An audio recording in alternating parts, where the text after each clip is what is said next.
dangerous. That's why I reached out for today. I was proud to see them so much demand for anything.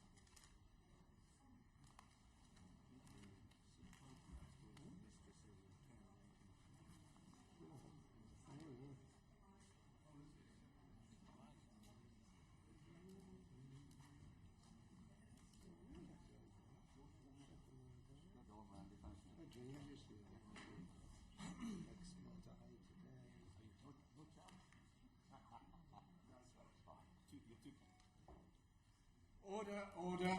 Good morning, and thank you for agreeing to help us with our inquiry.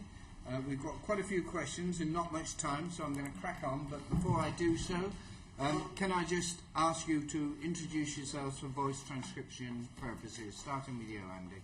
Andy Fury, Communication Workers Union. Mark Baker, Communications Workers Union. Josh Thompson, General Secretary, National Federation of Sub-Postmasters. Alan Bates, JFSA. Kayla Nell, Forensic Accountant Advisor to JFSA. Thanks very much. Some of the questions will be person-specific, others will be general questions, but please don't feel that all five of you have to contribute to an answer unless you've got anything material that you wish to add to what somebody else has said. Right, can I start with a fairly general question? The issues between sub-postmasters, so the post office and the Horizon system, seem to have been going for some years. Have all those issues been resolved? And if not, what are the issues that are still outstanding? Who would like to lead on that? Could I start? Okay. Chairman. Horizon came in 2000, 2001. That was the original training kit that all postmasters got everyone in Britain at the time. And I think it was set up with both the DSS originally in 97 and the Post Office, and it was meant to do two things. This is very important. It was meant to migrate benefits, and it was meant to automate the Post Office counters. And it was set up... Sorry, the Post Office? The Post Office counters network was meant to be automated as well. And it was set up to be able to deal with 17 million benefit books in 0102. So it was a very, very high specification, a very strong system. And I think over that 13 or 14 years, it has performed exceptionally robustly, systemically, it is very strong. However, there is one or two issues where postmasters feel that, in particular, money has went missing, and it had to be Horizon, where in a lot of cases it could have been errors or, in fact, members of staff misappropriating money. So I think over the 15 years, the Horizon system has been fantastically robust, and it was set up to deal with 17 million benefit transactions a week plus everything else. So a very strong system from day one.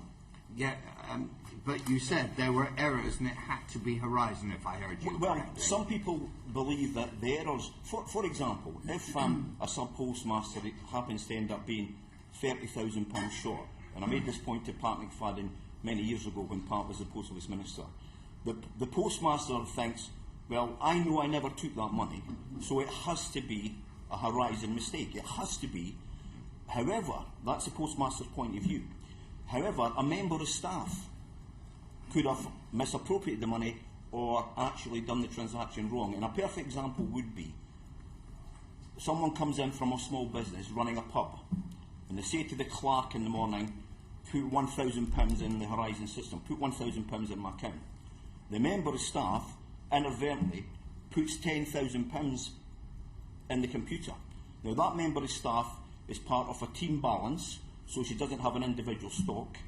She may finish at 1 o'clock in the afternoon, and then the second member of staff who's doing up the dailies at 5 o'clock at night, they see a figure of £10,000 and they accept that as being correct. So the point I'm making, a key in error where they should have put through £1,000, they put in £10,000, and all of a sudden that office has a shortage of £9,000.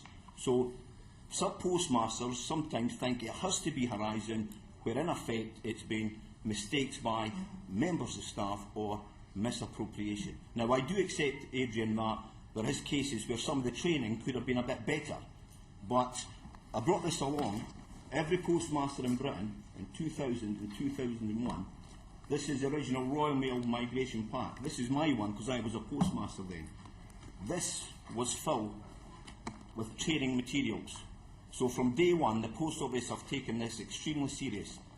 This is 14 years old, and it was training materials how to do the Horizon, because it was a big switchover from a manual system to a computerised system that the government helped us pay for. Yeah, okay. I mean, obviously, I cannot see the contents of that pack, but I must admit, if somebody handed me that as something to tell me that was my training, I think I might run a mile. But can I bring in Alan, because I can see you shaking your head, so you're in a better position to. Yeah, Chairman, I was also challenge involved with the training at that point when the system came in, and I was a sub-postmaster then, and I had 2.5 days training. My staff had a day's training. Sorry, I had 1.5 days training. My staff had 1 day's training, and I believe the regional people who work for Post Office had 2.5 days training. I too received a pack, a 500-page long pack, to go away and learn how to use the system afterwards. I mean, that's how it was dropped on everyone. I had 5 members of staff who went and did the training at that session. One of them had never even turned on a computer before, and she did a day's training, and then she was certified as being sound and correct and fine to use the system. At the end of the day, it was madness. She had no idea what she was doing. It's just abandoned at that point. Yeah. Okay. Andy, I think you indicated. First of all, Chair, I welcome this select committee and welcome the opportunity to give evidence, so thank you for the invitation. Firstly, we would say that overall we think the Horizon system has served the community, the Post Office, wider electorate very well, but doesn't mean it's perfect, and there has been some problems with the system.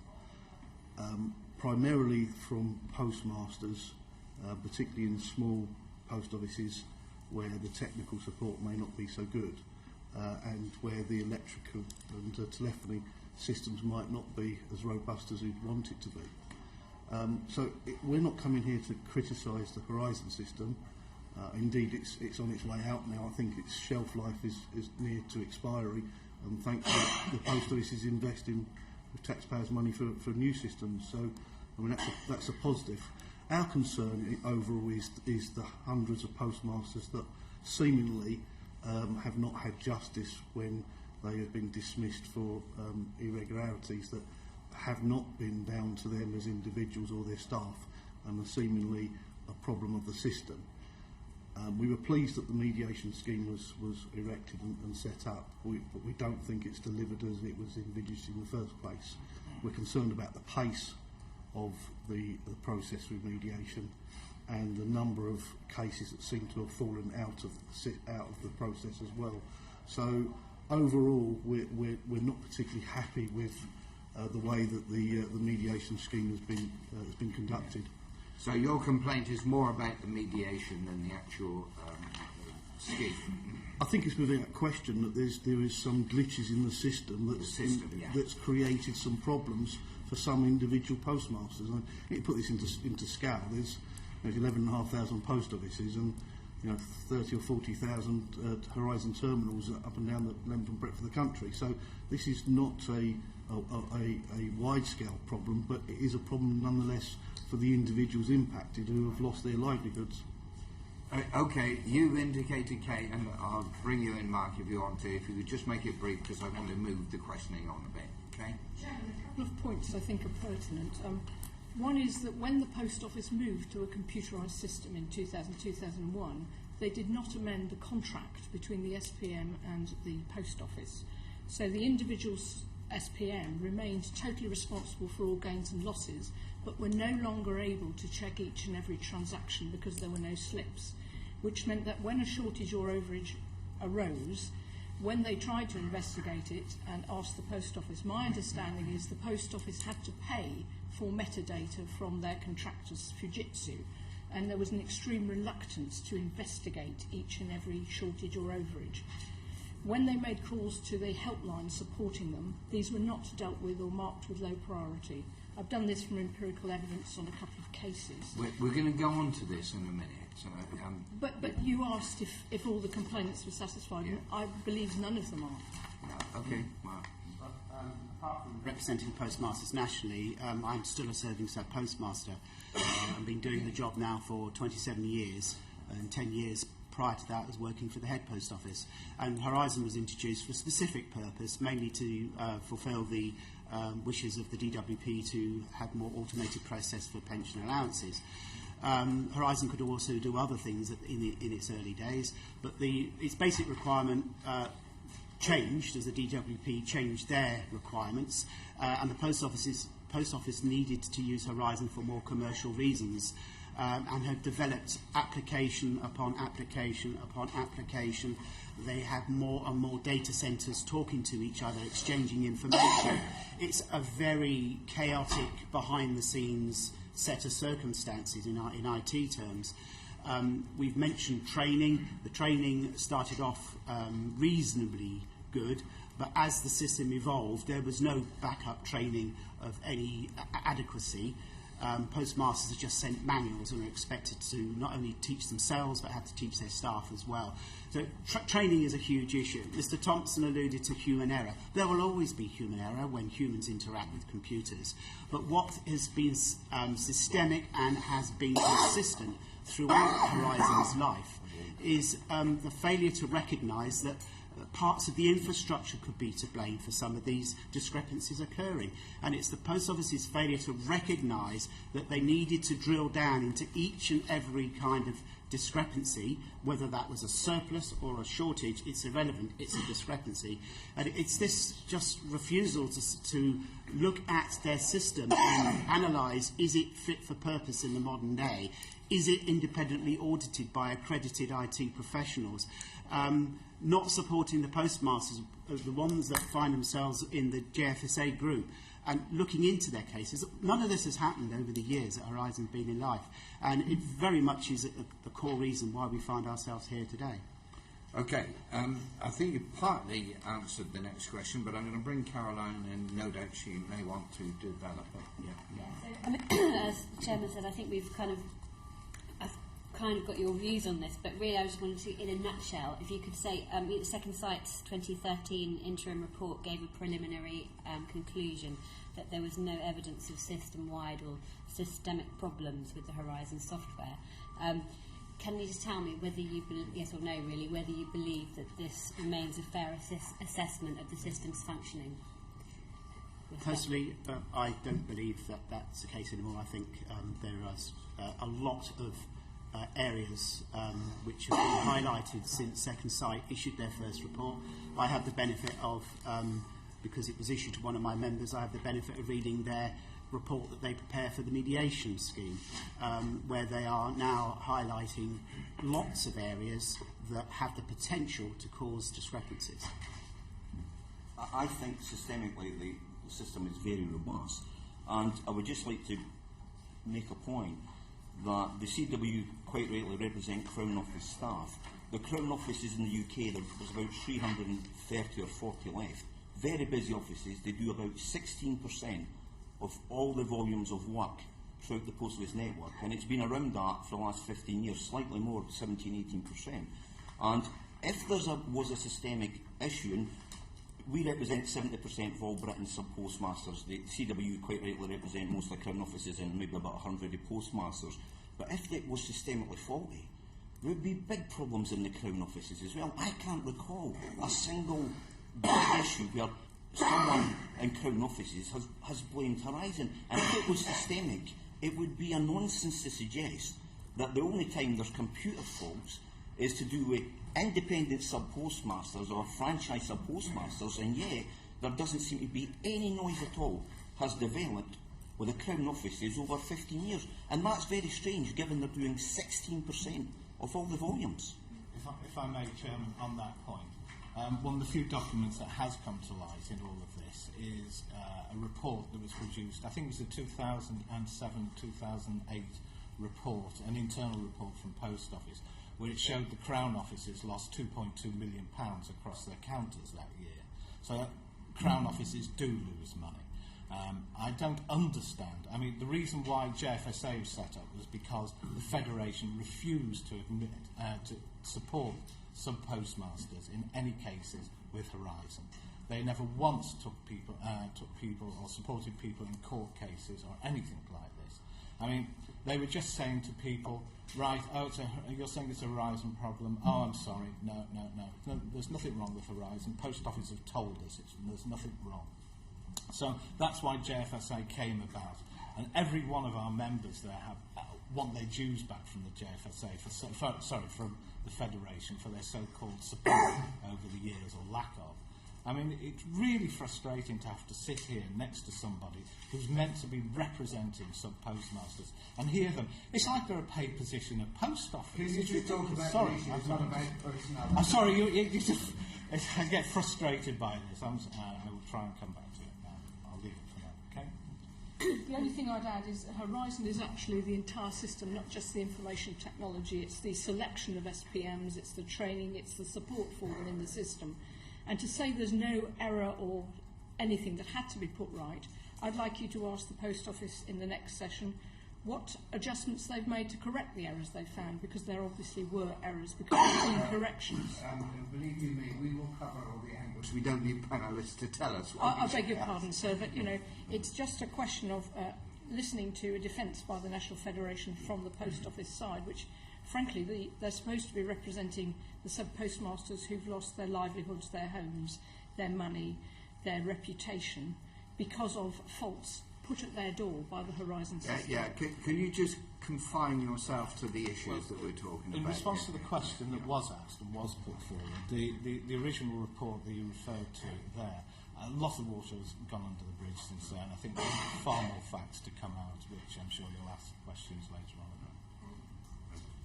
It's not necessarily in response to the questions, in response to George Thompson's contribution about Crown offices. The CW does represent the members in the Crown offices. They're directly employed people, and I feel that the processes and systems in place provide more than adequate protection for those individuals who we get full representational rights for. So there's a losses and gains procedures. It's fully acknowledged that there can be human error and mistakes are made, and people are dealt with under that procedure. But no Crown staff have lost their jobs directly as a consequence of Horizon problems. But I would submit that that's due to the fact that the big Crown offices have much more robust telephony, electrical systems, and over maintenance and regular checkups of the system. It's difficult to compare a Crown post office where you might have 20 tills with a small sub post office in a rural area where it's got telephony problems, etc. Similarly, each counter clerk will have its own till, and there's the balancing arrangements are virtually daily. So, yes, it's correct. George is correct to say that there hasn't been problems in Crowns, but certainly there has been problems in very small rural sub-post offices. So could it be said that, in effect, in a Crown post office, there is a system, if you like, that actually picks up errors, and there is a sort of balancing process day by day that flushes these out? It's even more robust than that, Chair, in that if one counter clerk takes over the serving position of another counter clerk, you do a cash declaration and you check the money at that point, because you're essentially serving from the same till. So tea breaks and meal reliefs, there's a switch over. So and people do make mistakes, and the 2.2 million figure is correct. The Post Office, with our support, have been trying to improve that figure, but people do make mistakes, and it's what you potentially input into the system. Generally speaking, you can find those errors within the course of the working day and take whatever steps to rectify that problem. George? If I could just make the point that I agree with everything Andy's said, and Andy's talked about putting measures in place to, if you like, help with human errors, whereas Mark has said 10 minutes ago it was systemically faulty. The point I'm making is that I don't believe the system is systemically faulty, and a lot of it is down to people making errors. And Andy's right about the Crown offices. They have different processes in place that make the detection of human errors easier to do. That's the only point I'm making. So to your knowledge, are sub-postmasters continuing to experience the issues that have been previously reported? Well, the big problem that I've got is I've been active at the top of the Federation for 15 years. My colleague Mervyn Jones, who's our commercial director, Mervyn for a long time as well. And we were talking about this yesterday. We've been to hundreds and hundreds of sub-postmasters meetings over the last decades. we represent 7,000 sub-postmasters. It was more than that when the network was bigger.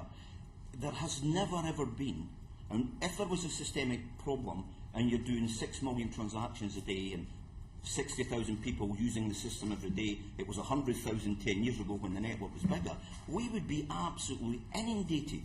We asked the Executive Council because we knew they were coming here. The instance where they've been asked about Horizon, it was faulty, and it's tiny. And most people, what's happening recently in the last 2 weeks, we had a sub-postmaster, someone who was a sub-postmaster, phoned up Shoreham, and he was going ballistic. He was a postmaster between 1996, and this is to do with publicity, and it's starting to damage the brand, and we'll have to be careful. He was a postmaster between 96 and 98, and he was ranting and raving at me along the lines that we've let postmasters down, as just been said 10 minutes ago. I don't accept that for a minute. He knew it was Horizon, he lost his job, he was thousands of pounds short, and I let him go on. I said, now, are you absolutely certain about the dates? Yes, it was 96, 98. I said, well, do you realise Horizon wasn't introduced to 4 or 5 years after that? So we have to be careful. We're not creating a cottage industry that damages the brand, that makes clients like the DWP and the DVLA to think twice. We do £350 million a week we pay out for the DWP in government benefits. £18 billion a year. The DWP would not have re-awarded the Post Office contract, the Post Office card account contract in the last month that pays out £18 billion a year if they thought for a minute that this computer system was not reliable. And if we're not careful, for the right reasons, I understand Mark's got genuine feelings about it and Andy has as well. If we're not careful, we damage the brand, we damage the franchise, because my members' ability to sell their job, it's to sell their franchise, and his members, if we lose big contracts, lose their jobs as well. So we have to be careful we don't create a cottage industry that is built on supposition. Okay, I think we got the point. Now, I've got several members who've also indicated supplementaries. Brian, I think you were first. Yeah. And then I've got Robin and then I've got Paul. I used to be an area manager for pubs, a lot of pubs, and there's a real similarity in the problems that you're talking about. Because if you employ staff, money, unless you're very careful, walks out the front door on 2 legs, quite frankly. So it's not difficult to analyse where the money is being lost from, because there are some big sub-post offices which employ a few people, but many of them are a husband and wife team, or to be modern, 2 partners together in running a business, which are really very small businesses. What analysis has been done on that basis? Because it would answer the point that I think you, Mr. Thompson, are making, that where staff are employed, that people can walk out the door, can make mistakes, which are very difficult to manage for the sub-postmaster in charge. What analysis has been done in that respect? May I take that one? The problem that the members of JFSA have got, and the complainants have got, is the analysis and evidence hasn't been produced. Using your pub analogy, the landlord has access to all the accounting records. He can see when cash is missing. What has happened in the small sub-postmasters, even where there's only the SPM operating the tills, money has gone missing, which is out with their control. For example, if money cash collection is picked up and remitted to head office, sometimes it's not logged against them in head office and a shortage arises. Sometimes an entry goes through, a transaction correction or credit, and they don't know about it. So what's happening is, although the sub-postmaster is personally responsible to pay cash, they are not aware of how the differences have arisen. And if this scheme, this mediation scheme, had actually told the complainants, the applicants, where the money had gone, there would be a lot of settlements. But we still don't know. The accounting is outside the SPM's control. Then how can the sub-postmaster be responsible? Because under the contract with the Post Office, well, they are responsible. I'm talking about reality. Forget how the Post Office tied it up. how can they be responsible if they're not in control of their business in the way that you've just described? The problem is, under the contract, they are responsible, and that is No, why I know they feel that. aggrieved. In the real reality, world, I'm talking about how come they be expected to be responsible when in fact they haven't got the tools to carry through that responsibility? Is that the nub of it? absolutely the key question. Thank you. Yes, we'll be coming, particularly when we talk to the post office, but Robin and then Paul. I just want to come back to something Andy Fury said about this relating potentially to issues with telephony and connections and that kind of, and that side of things, and particularly in the more remote and rural sub-post offices.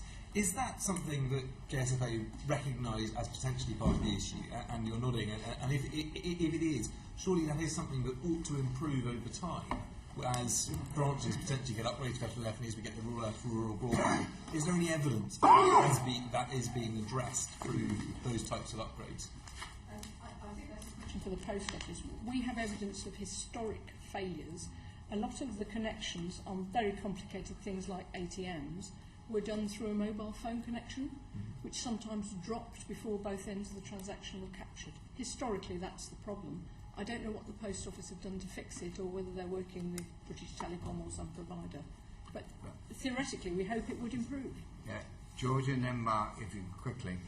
I'm not sure from what I've heard today and what I've read that it's okay just to say that it only affects smaller offices, because I think I'm saying some of the witnesses have said that. I think that some of the offices that have went into mediation are quite large offices, and the interfacing, it comes back to the Crown Office point, the interfacing between all the systems are the same for the Crown offices as they are for the rest, and I think that has to be the point has to be made. I don't think the people who are bringing their cases forward are exclusively small offices by any means. So, you know, it's not just about broadband. I accept Robin's point. It's not about broadband, and it'd be interesting if, you know, some of the figures are there. How many are really small offices? How many are quite large? Because I think you have to be consistent in your arguments, not just pick and choose what you think is a good fact for any particular point. Okay, Mark, if you can make your answers brief, because we need to. I've got a lot of experience in another life in IT network systems, working over virtual private networks, and I've been doing a lot of research into data flow disruption. Horizon just produces packets of data. It has to be transmitted, and it needs a secure network over which to be transmitted. The ADSL lines are not interleaved, and what happens there is if you don't interleave an ADSL line and put other equipment on it, you run the risk of disruption happening to the data flow. Power can cause the same kind of disruption. The infrastructure in branch has not been maintained at all since it was introduced. The power lines have never been checked, the plugs have never been pack tested, the trip control switches, which is designed to protect the electrical circuitry, have never been looked at since the day they went in. I have no idea whether they still work. So what damage can power surges cause, power outages caused by the power company, and that type of thing.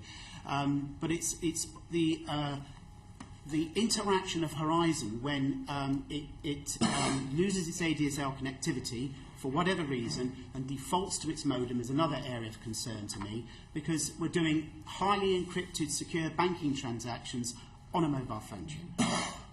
And that's a recipe for disaster. And in the rural areas, it will be worse than in the urban areas, but urban areas get the same problem. But in the rural areas, you're a long way away from your BT exchange.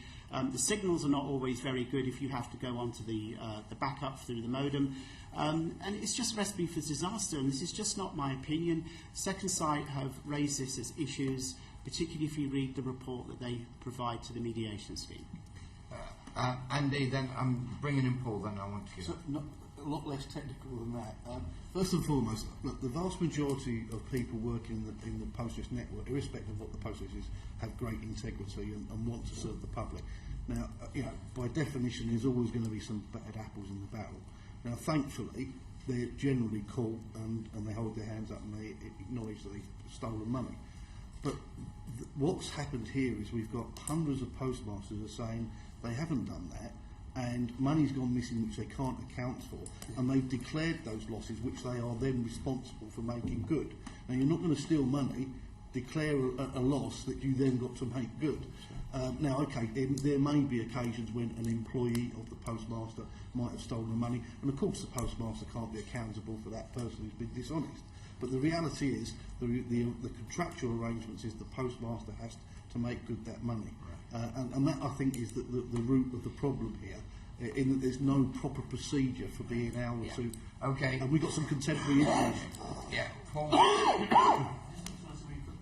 Mr. Thompson, I mean, your unconditional endorsement of the Horizon system seems to broadly concur with the Second Sight report conclusions.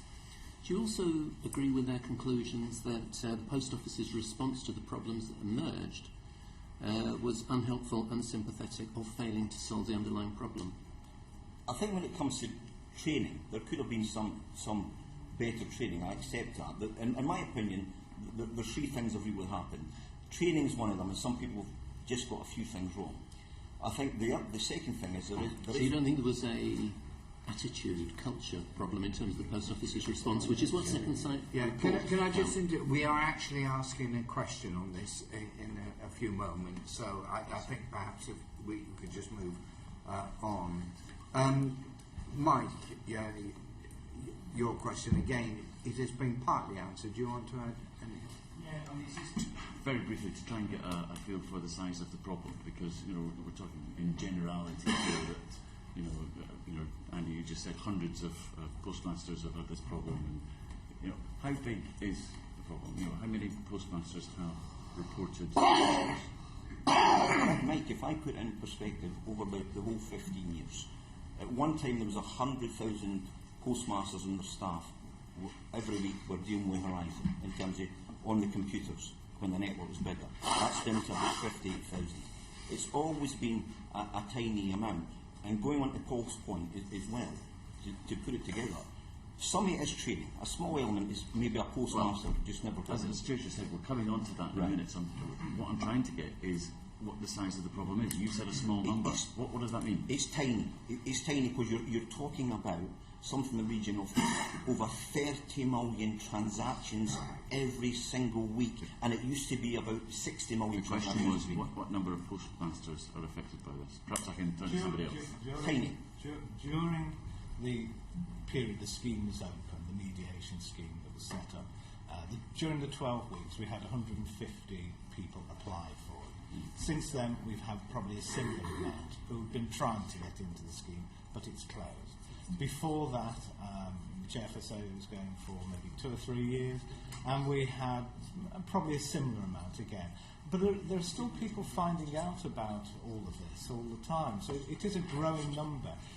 There is a definite number. But how much of people finding out about it and the number growing is as George jumping on the bandwagon, saying, I had a problem, it must be to do with well, I think the whole point of the scheme is not purely the software that we're talking about. Everyone seems to be homing in on the computer system. It's the support package that works with it. It's the training. It's the lack of investigation. Post Office never investigate cases if a sub-postmaster has an issue. If they raise they've got a problem, they suddenly get landed on by Post Office's audit, and more than likely they'll be thrown out or even charged afterwards. And that's what's been going on in the past. I think they're trying to change it these days, but I don't know how successful, because I'm getting 2 or 3 people a week, new people calling me, and these are serving sub-postmasters that are having problems as well. So there are ongoing issues all the time. I think in truth nobody knows the answer to your question, to be absolutely honest.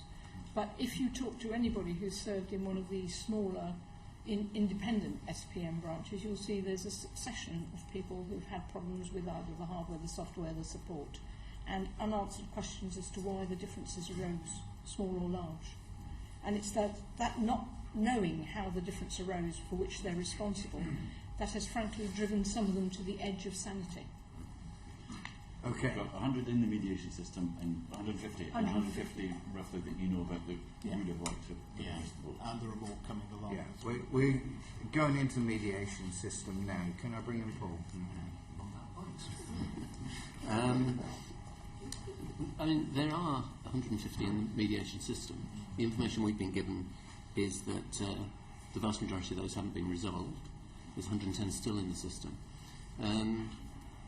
Do you think that's satisfactory? I mean, what would you have expected should have been achieved by the mediation system by now? Well, I think when the scheme was originally set up, I think it was hoped it would move along at a far quicker pace than it has. But I think the amount of work that's needed... Could I just ask you, when was it set up? It came about, the original scheme was launched in August 2013, yeah. Okay. I think it was when it was originally launched, and it closed on the 18th of November of that year. I think there were thoughts of it would be a matter of weeks for Post Office. I think the Post Office allowed 4 weeks to look at cases and investigate them, whereas it's been taking them between 4, 5, 6 or 7 months to investigate a case. And then the second side are also taking, not quite as long, but they're certainly taking considerably more time to investigate these cases. So it has taken far, far longer than was thought. One of the problems has been, I think, is trying to get hold of information. I think people have been struggling to get hold of information from Post Office and from Fujitsu down the way to investigate records. But no, it's not satisfactory how long it's been taking, quite. How effective, I'm assuming other people would concur with that, but if not, nodding heads. How effective do you think the working group has been in overseeing the scheme? I think it's changed. At the outset, the people who were involved with it, JFSA, Post Office, and Second Sight, well, I think we all thought we were doing one thing. We were heading in one direction, but since it's moved forward, the whole scheme, I think we're finding ourselves at odds with each other. People are becoming far more partisan in their approach. Post Office have gone now straight to like lawyer-based support and response to queries. So it has become very unsatisfactory. Could I just say, Paul, firstly, 99% of postmasters are dead straight and honest. That's the first thing. But on this very important issue about mediation, I think some people, it was probably the training. Some people believe that money went missing and they think it had to be Horizon where it was maybe staff error. But the third one, and this is contentious, and I would just like to say this for a minute, the difficulty the Post Office must have is that some of the people are chancing their luck. And I'm going to give you a perfect example. It's not an outrageous statement. I'll give you a perfect example. That wasn't my question, actually. Yeah. My question was, how effective do you think the working group has been in overseeing the mediation process? Well, I think the mediation is very effective. However, some of these cases, when you re-examine them and look at the mediation, it just re-emphasises how robust we were in the first place. Sorry, Mark. I have 3 members in the mediation scheme, and from our experience, it's agonisingly slow. I've only got one member got to the stage where he gets the Post Office response, and that's the sort of thing they get. We're waiting for the Second Sight's addition to this. I mean, I don't know where Mr Thompson comments on the mediation scheme. He doesn't have any members in it. The scheme could do with some form of external body sitting on it that could perhaps keep the pace of progress going a bit faster, maybe offer a bit more a robust challenge to the Post Office, some of the reasons they give why things have to be done the way they are. There's a big area of improvement that could be introduced into the working group. And I would say this, wouldn't I? I think the CW would be an excellent advocate body to go and act as honest broker in seeing fair play and get this scheme working at an acceptable pace.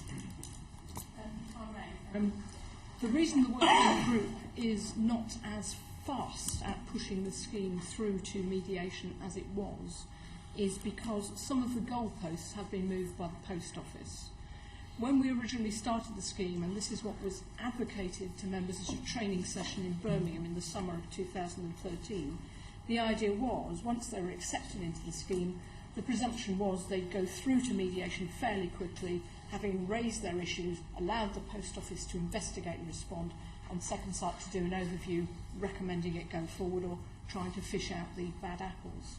The reason that hasn't happened is because the Post Office have done a very thorough job of investigation, albeit half, I would say, of the reports I've seen say they can't find the records to tell anybody what happened because it's too old. Second Sight have been very thorough in their further inquiries and investigation, and at the working group they are now taking a look at more than half the cases Second Sight are looking at to try and make a decision whether they should go forward or not. The ones that have gone into mediation are a different issue, and it's not effective, but I don't think you asked me that. The reason the working group has slowed down is because the Post Office has changed the way it's interacting with the applicants represented by JFSA. Which is also something JFSA have objected to and will not sit in on cases, because it was never the role of the working group to decide which cases went to mediation or not. Post Office have made it so. They have now decided all cases should go to the working group for decision for mediation or not. We've always supported, and we've always agreed this from the outset, that if Second Sight, who are an independent firm, suggested that or recommended a case go forward to mediation, it should go. And that's what should have happened, that's what the individuals involved were promised, and that's what the paperwork said from the outset. But Post Office have managed to skew it, that all cases have got to come into the working group to be discussed, and we do not agree with that. We will not take part in that. And the only ones we will discuss are where Second Sight does not recommend a case go forward to mediation. We are prepared to discuss a case on that basis. So can I get it absolutely clear? A sub-postmaster with a problem that he wants to take to mediation applies to Second Sight. No, the scheme is closed at the moment. There's nothing they can do. There is no scheme. Okay, well, when it was open... Yeah, they submitted an application into the working group to ask whether a case could be heard or go forward. They were then accepted. The 150 cases were accepted for the scheme, and it's those cases that have been working their way through the scheme. Yes, I understand that. What I'm not clear on, my understanding is Second Sight is the organisation that determines whether something should go through to mediation. That is our understanding of the way that it Well, what is the role of the other participants in the working group? Basically, it's to administer the scheme. Originally, it was to set up or formulate the scheme, bring it together, and then to take care of the issues of driving it forward and making sure the cases were progressing all right and dealing with any problems that came along. So, you said they're not pulling together. Is that the justification for the Post Office closing the scheme or closing the process and then taking the litigious route? Well, it was only an initial scheme to start with. It was only open for 12 weeks. It was thought there would be something to follow up afterwards, but nothing's yet appeared. Inside the scheme, the cases as they've worked through, you're quite right, that's the direction Post Office seem to be taking with all cases. In fact, from what I'm hearing from the membership who received these reports of their cases from Post Office, basically Post Office is saying they've done everything right and the sub-postmaster did everything wrong. That seems to be the summary of the majority of the cases at the moment. Okay, can I bring in Anne? Yes, this is a question from Biggs and for Mark Barker. James Arbuthnot, who is in the room today with us, wrote a letter to Paula Venables in which he stated in recent months the Post Office has been objecting to around 90% of cases going forward to mediation. And the Post Office in turn have stated to us that of those cases so far recommended by the working group for mediation, the Post Office has declined to do so in just 2, representing 8% of those cases. Which do you think is correct? If I may, I don't actually... I could go into figures and numbers and all the rest of it, but I don't think that's the important point in this. I'd like to go back to my previous answer. They shouldn't be discussed at the working group. They should go straight through to mediation if Second Sight agree that a case is suitable for mediation. Right. Okay. So the figure really is not important. It's not important to the gist of your argument. Mark, do you have any... I'll try to do my best to answer this question, but I'm excluded from the mediation scheme. I'm not allowed to get involved. Posters won't have anything to do with us. But it's my understanding that the 90% would be referring to the 110 cases that have yet to be dealt with. Right. And I think it's, I'm not sure where those 110 cases stand. I'm led to believe that the team that was specially put together by the Post Office to do work such as this is now actually being stood down. And so therefore, you know, what will happen to these 110? Who will be investigating their claims that they've put into the mediation scheme? Has their claims already been dealt with by the Post Office? If that's the case, why are they not immediately given to Second Sight for their view? Right. So I think that's where the 90% figure came from that Mr. Arbuthnot was maybe referring. Okay, so we need to have, which we're obviously we're going to be questioning the Post Office later this morning, so we can answer that question about what's happening with 110 cases. Thank you. Right, Caroline. So I think you're all in agreement that the length of time to apply and go through the mediation scheme has been far too long. Am I correct in that? They're all nodding. Okay, good. So with that in mind then, what would you have said would have been a reasonable time to expect cases like this to have been concluded?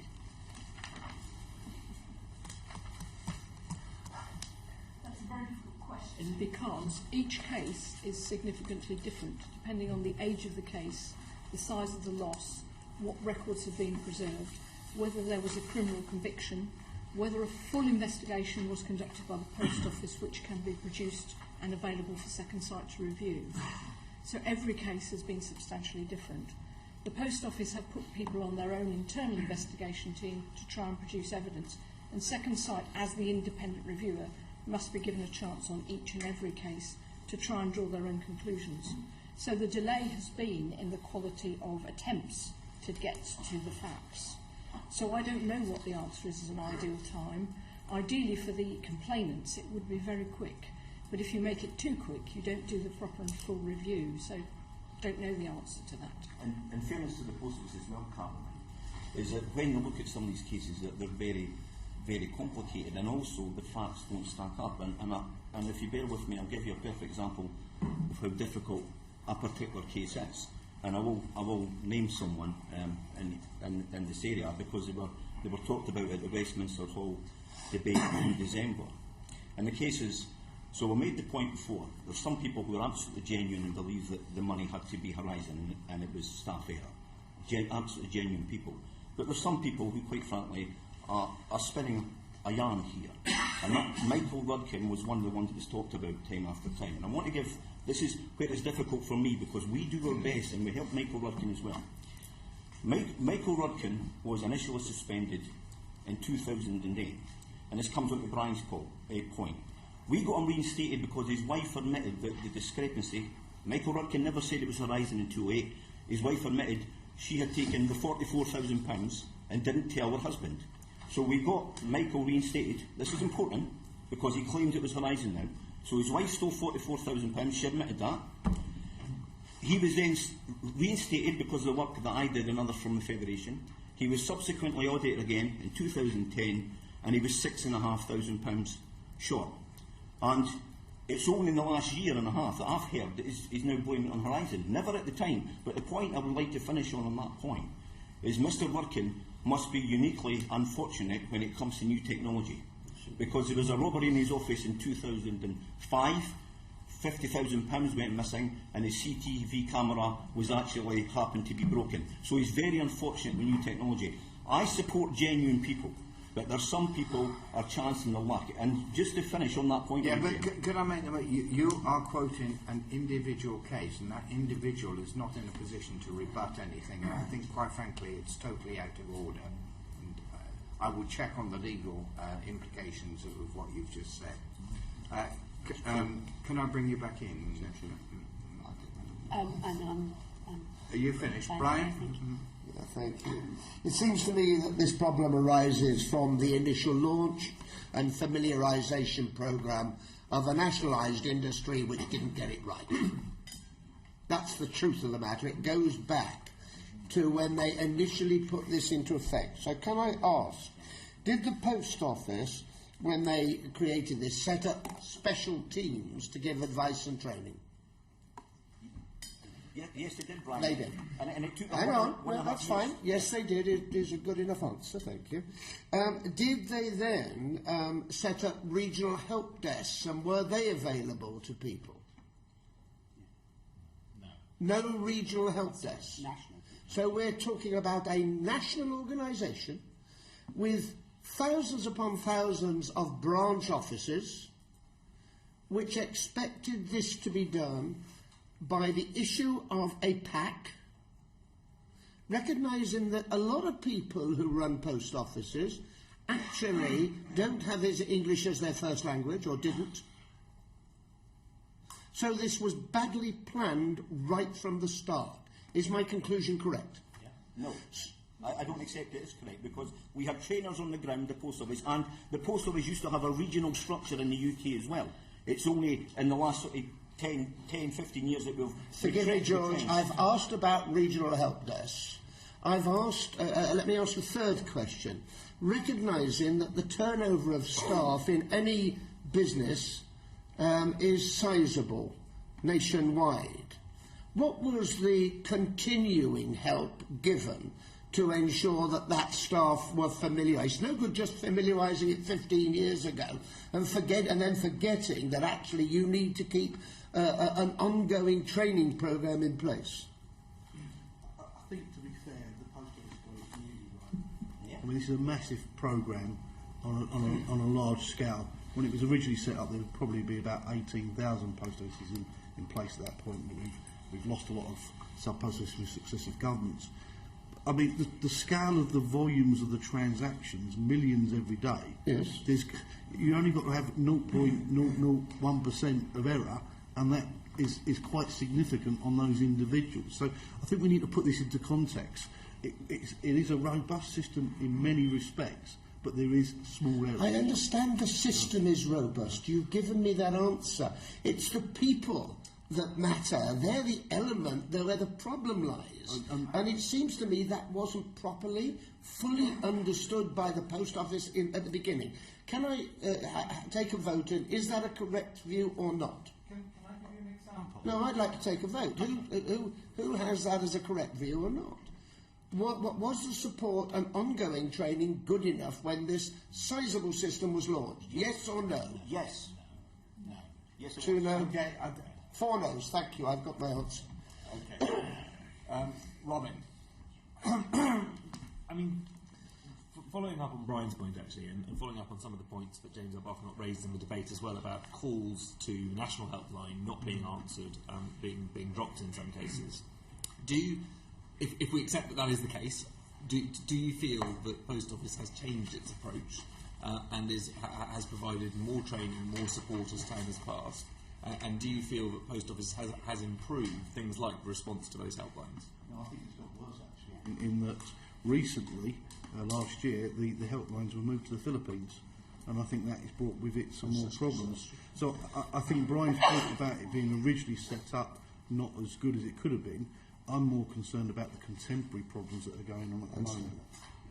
But they go back to that point, actually. And George, you've defended Post Office's position on this, and what do you feel about the approach over time? You've shown us the pack that came out at rollout. Brian makes the point that obviously a lot of staff, a lot of postmasters will have changed over since then. Do you feel that Post Office is doing enough to support people who might be coming into this situation, and including staff, not just postmasters themselves? There's two things on that, Robin.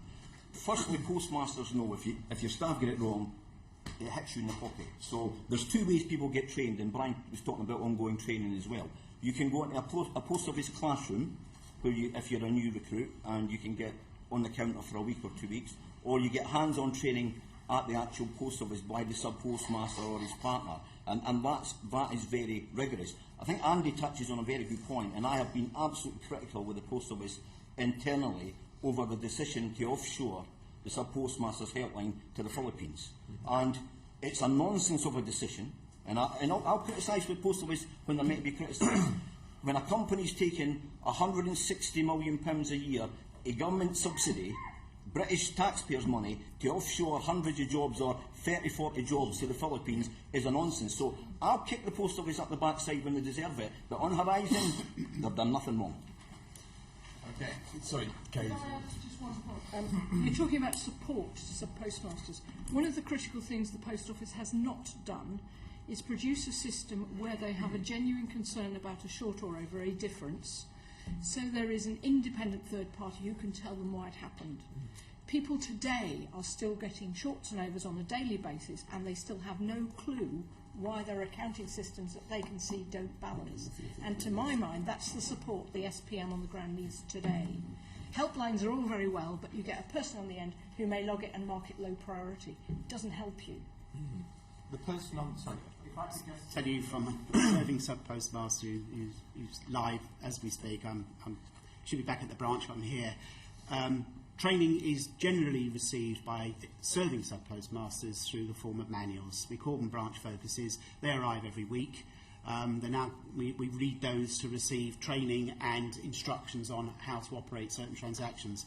They're hopeless. My wife prepared a 54-page dossier of randomly taking 1 month's selection of focuses and highlighted all the misinformation and errors contained within them and sent them to the board of directors. She didn't get one single reply from any director. The file was passed on to a functionary further down the line who just made a hopeless job of trying to explain everything my wife was trying to point out to them. She was just trying to point out that we are reliant on receiving the correct instructions to be able to operate Horizon and to perform the transactions, and the people that are telling us how to do it can't even get it right. That's reality in the Post Office world as we speak today. When it comes to the help desks, it is a mixed bag. If you want technical help, you now have to ring someone in the Philippines, and when they're not being blown to bits by typhoons, there's language difficulties understanding the regional accents in this country. When it comes to transactional support on the helpline, it's a mixed bag as to the level of knowledge that the operator has. If they're ex-job, they're pretty good. If they've been brought in and they're just reading it off a screen, they're as good as the screen. And as I've already alluded to, that information can often be wrong. I think we all heard loud and clear some of those concerns, and particularly about the helpline going to the Philippines. So I think that's something we'll probably want to follow up. Do you want to finish off now, Robin?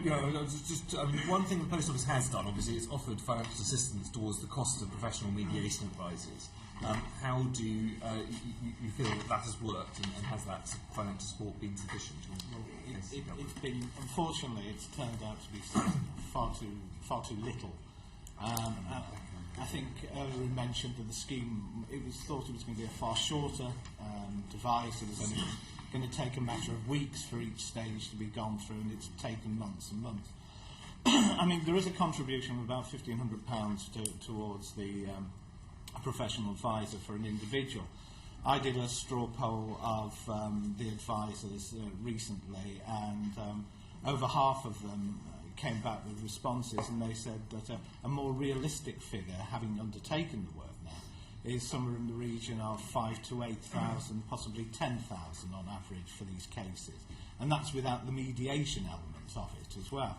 Some of these advisors are so upset with the cases, the details of it. They're spending 30 hours on it quite happily, and they're working away on it because they've seen what's happened to people, and so the advisors have been very good. But I mean, it's certainly far too little, the financial support. And finally, can I ask each member of the panel, really, what do you think should happen next with the mediation scheme? And what, if anything, can the government do to actually help resolve the issues outstanding? Well, first thing is, that was my shopping list. No, it's first thing. I mean, Post Office has to be investigated. They have to become part of the investigation. They're trying to act as an agent in it. They're trying to act as everything in it. They're trying to control the information coming out, what's released, and all the rest of it. So they have to be investigated. They have to be taken out of this scheme. Government has to take it over. It really does. You know, while Post Office is still sat in there controlling all the information, we'll never really find out the truth. George? For a tiny percentage of complaints over a 15-year history, it would be a nonsense for the government to take it over. Let's bring it to a conclusion as quickly as we can. The cases at remediation, let's deal with them, let's get out of the way, let's move forward, and let's try to make sure the Post Office has a decent future as a standalone company outside the Royal Mail Group. Let's get on with it. I would suggest that the mediation scheme needs to be opened up for some of the contemporary cases that are ongoing today. I think I would ask the Post Office to withdraw any obstacles in the way of the CW representing postmasters. Mark gets lots of obstacles of not recognition for representing postmasters.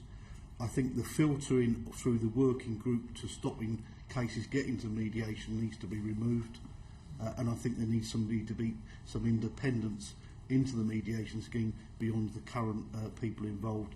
And obviously I'd make a bid for the CW to be involved in that.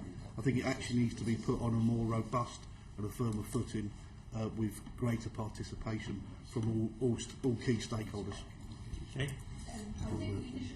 Review mediation scheme with 150 cases in it needs to be drawn to a conclusion by making the Post Office go back to the original brief and stop doing this legal defence thing. But I also think a permanent government-based solution for new complainants to a third-party individual like an ombudsman for future fault reporting without any recrimination or redress on the person raising the complaint from the Post Office would be an essential way to go forward.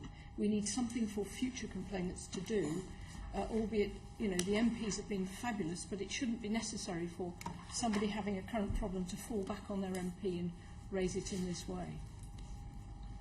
I just have to agree with what my colleague Andy said. I mean, we're an excellent organisation at Advocacy, and being able to sort the weaker claims out from the stronger claims, and we know how to work with the Post Office, and we know how to challenge them. We're not in awe of them, like some people are. And I just think we'd make a valuable contribution to improving and moving this mediation scheme on. Failing that, if that can't be achieved, I would support what Alan said, and maybe the government should take it over and get it sorted out. Okay, that concludes our questions. Thank you very much. And I always conclude my remarks by saying if you feel there is anything that you wish to add as supplementary evidence, please feel free to do so. Equally, we may want to follow up with a question that we feel we should have asked but didn't, and we will be grateful for your response. Thanks very much. It's very helpful. Can I have the next panel if they are? Yeah.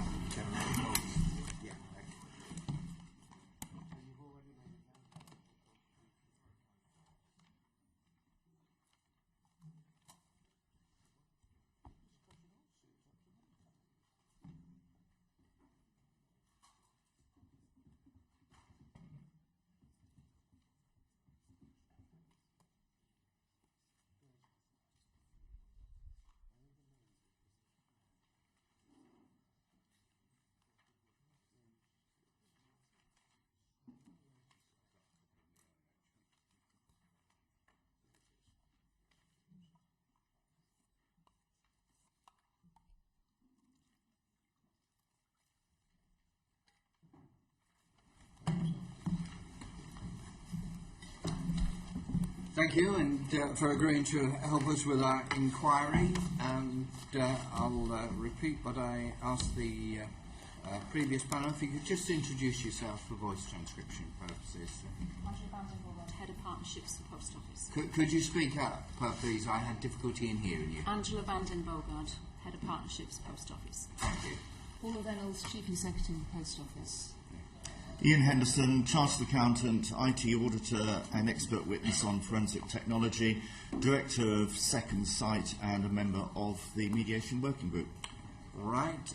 Again, don't feel that every person has to answer every question, although I appreciate there may well be different perspectives and we would need to see them. Chairman, before we begin, may I make a disclosure point to you? A disclosure? Yes. Yes, okay. The Minister confirmed in her statement to the House in July 2013 that Second Sight has been appointed on an independent basis to look into the matters raised by former sub-postmasters and some serving sub-postmasters. As part of that process, Post Office paying our professional fees. We have taken, however, exceptional care to sort of make sure that, notwithstanding that payment, Second Sight has acted throughout and continues to act fully in accordance with its remit to conduct an independent investigation into the matters that we've been asked to look at. Thanks. It was right to make the disclosure, and I think it's equally correct that the perception is that you've carried out your duties in the way that you have just described. But obviously, we'll be questioning you about them. First question to you, Ian. Can you summarise the key findings of your interim report on terrorism? Thank you, Chairman. I think the most important sort of finding was the recognition of the necessity to look at this much broader definition of Horizon. The previous session was looking at the software elements, and reference was made to our finding of no systemic errors at the software level. As a number of previous witnesses have mentioned, we need to go much beyond that, look at the totality of the user experience, the multitude of interfaces that sub-postmasters and staff have to interact with, look at the level of support that is available, both in terms of training and the help desk. And that is the wider definition of Horizon that we have now adopted. Notwithstanding that, Post Office disclosed to us that a number of software defects had been identified that affected 76 branches, and it took some time for those defects to be identified, somewhere in the order of 12 months. A feature of a number of the matters reported to us appeared to be linked to the old and unreliable hardware that features in the Horizon system, both old Horizon and new Horizon. We've heard about communications failures and the consequences of that. We have been advised that approximately 12,000 communication failures occur each year, and all of those can have consequences, obviously, for sub-postmasters. Could you just define what you mean by communication failure? Does nothing go through at all, or does something go through but in an incorrect or It can be either or both of those scenarios. Particularly under New Horizon, the servers are located centrally. All of the branches and indeed Crown officers have to communicate electronically with those servers. They are fallback procedures, and as again has been previously mentioned, some rural branches do have broadband and technology problems. Some of those branches also suffer from a poor mobile phone signal. Those are the two principal means of communicating transactions between the branch and the Horizon servers that are operated centrally. A previous panellist, you may have been present when said so, identified, shall we say, potentially antiquated infrastructure there and difficulties that you just had there. How meaningful, from your perspective, is that in terms of the efficiency of the system? Well, failures are inevitable with that infrastructure. In general, Horizon has a robust recovery mechanism to cope with those sort of failures. The cases that we have looked at, and it is primarily the 150 applications to the mediation scheme, have shown that in some circumstances, and these are relatively rare, and I would emphasise some of the previous points, that most of the time Horizon works well. It is only when there is an unusual combination of circumstances, such as power and telephone communication failures, or errors made at the counter, or some of the other errors that we have now highlighted and will report in our next report. It's when those occur, it's how Post Office responds to those that has contributed to the problem. And this is partly a lack of training, it's partly a lack of support, and in particular, it's a lack of investigation. Yeah, go on. Can I ask if it's also a lack of understanding of the real terms at the coalface by those people in the top line of management? We've seen no evidence of that, to be fair. Okay. Okay. Now, I'm going to bring in Rebecca. You will have an opportunity to respond effectively through her question. Rebecca? Firstly, to representatives of the Post Office, when Second Sight's interim report came out, the Post Office announced the mediation scheme and the working group and the new branch user forum. I'd just like to hear what your views are as to how well they're working. Do you think they're working effectively, or you think there are weaknesses? in the system at present. I'm really sorry. When you asked the beginning of the question, there was another conversation going on. I'm awfully sorry, and I couldn't hear the beginning. It's really sort of your view of how well you think the mediation scheme and the working group and the new branch user forum are working, whether they're delivering as they should, or there are weaknesses in that. Thank you. Process. If I might first of all just thank the committee for letting the Post Office come along to the meeting today. The reason I'm here is because this is seriously important. As you've heard, there are in fact 136 cases that have come into the scheme, and we set it up with the ambition to find out exactly what those people were concerned about, because it is of concern to me and to the Post Office that we do that. And I think as we've gone through this process, we found out a lot about that, and I'll come on to talk about that. The other reason it's very important is because actually the Post Office is one of the most important institutions in the UK. We distribute £60 billion worth of cash across the economy. We serve 17 million customers a week. In the interest of brevity, I think every MP above all knows the importance of the Post Office. And we're very grateful for their support. If you could just get on to the nub of the question. And the point I wanted to get to is that the scheme itself has been very important, because it's critical that we hear if people have concerns about the system that they use day in, day out across the country. What we have seen from the scheme is, yes, and you heard it earlier, it's taken longer than we would have liked as well. The reason for that is we have, and this is one of the benefits of having put the scheme in place, is we have investigated every single case in the most thorough detail. We have been rigorous about this. I could not, as Chief Executive of the Post Office, put this scheme in place and not do it properly. The system and the people working in our branches are too important for that. And perhaps, as Ian and as you heard earlier, the most significant finding from it is that we can continue to have confidence in the Horizon system and the way that the people are running post offices across the country. For me, that's really critical. Could I just add, you asked about the Branch User Forum. I set the Branch User Forum over a year ago. I chair the Branch User Forum. Excuse me. You can't hear me. When you get on, you get deaf. Could you speak up a little bit? Okay. I already asked you, could you, I don't know whether it's just the microphone or what, but if you speak Try that not more to loud, shout that would be... I will shout at you. Branch User Forum, I chair that. I set that up over a year ago. I asked Surplus Masters and our Crown colleagues to nominate themselves to come and join that. I have 6 Surplus Masters and 2 Crown members of staff on that forum. And I think it's been very successful, and I've asked them and they think it's been very successful. And what we've done is the gloves are off in this forum, and we're very honest and frank, and by their very nature we're very vocal, but they bring real examples to the table around of what could be done better.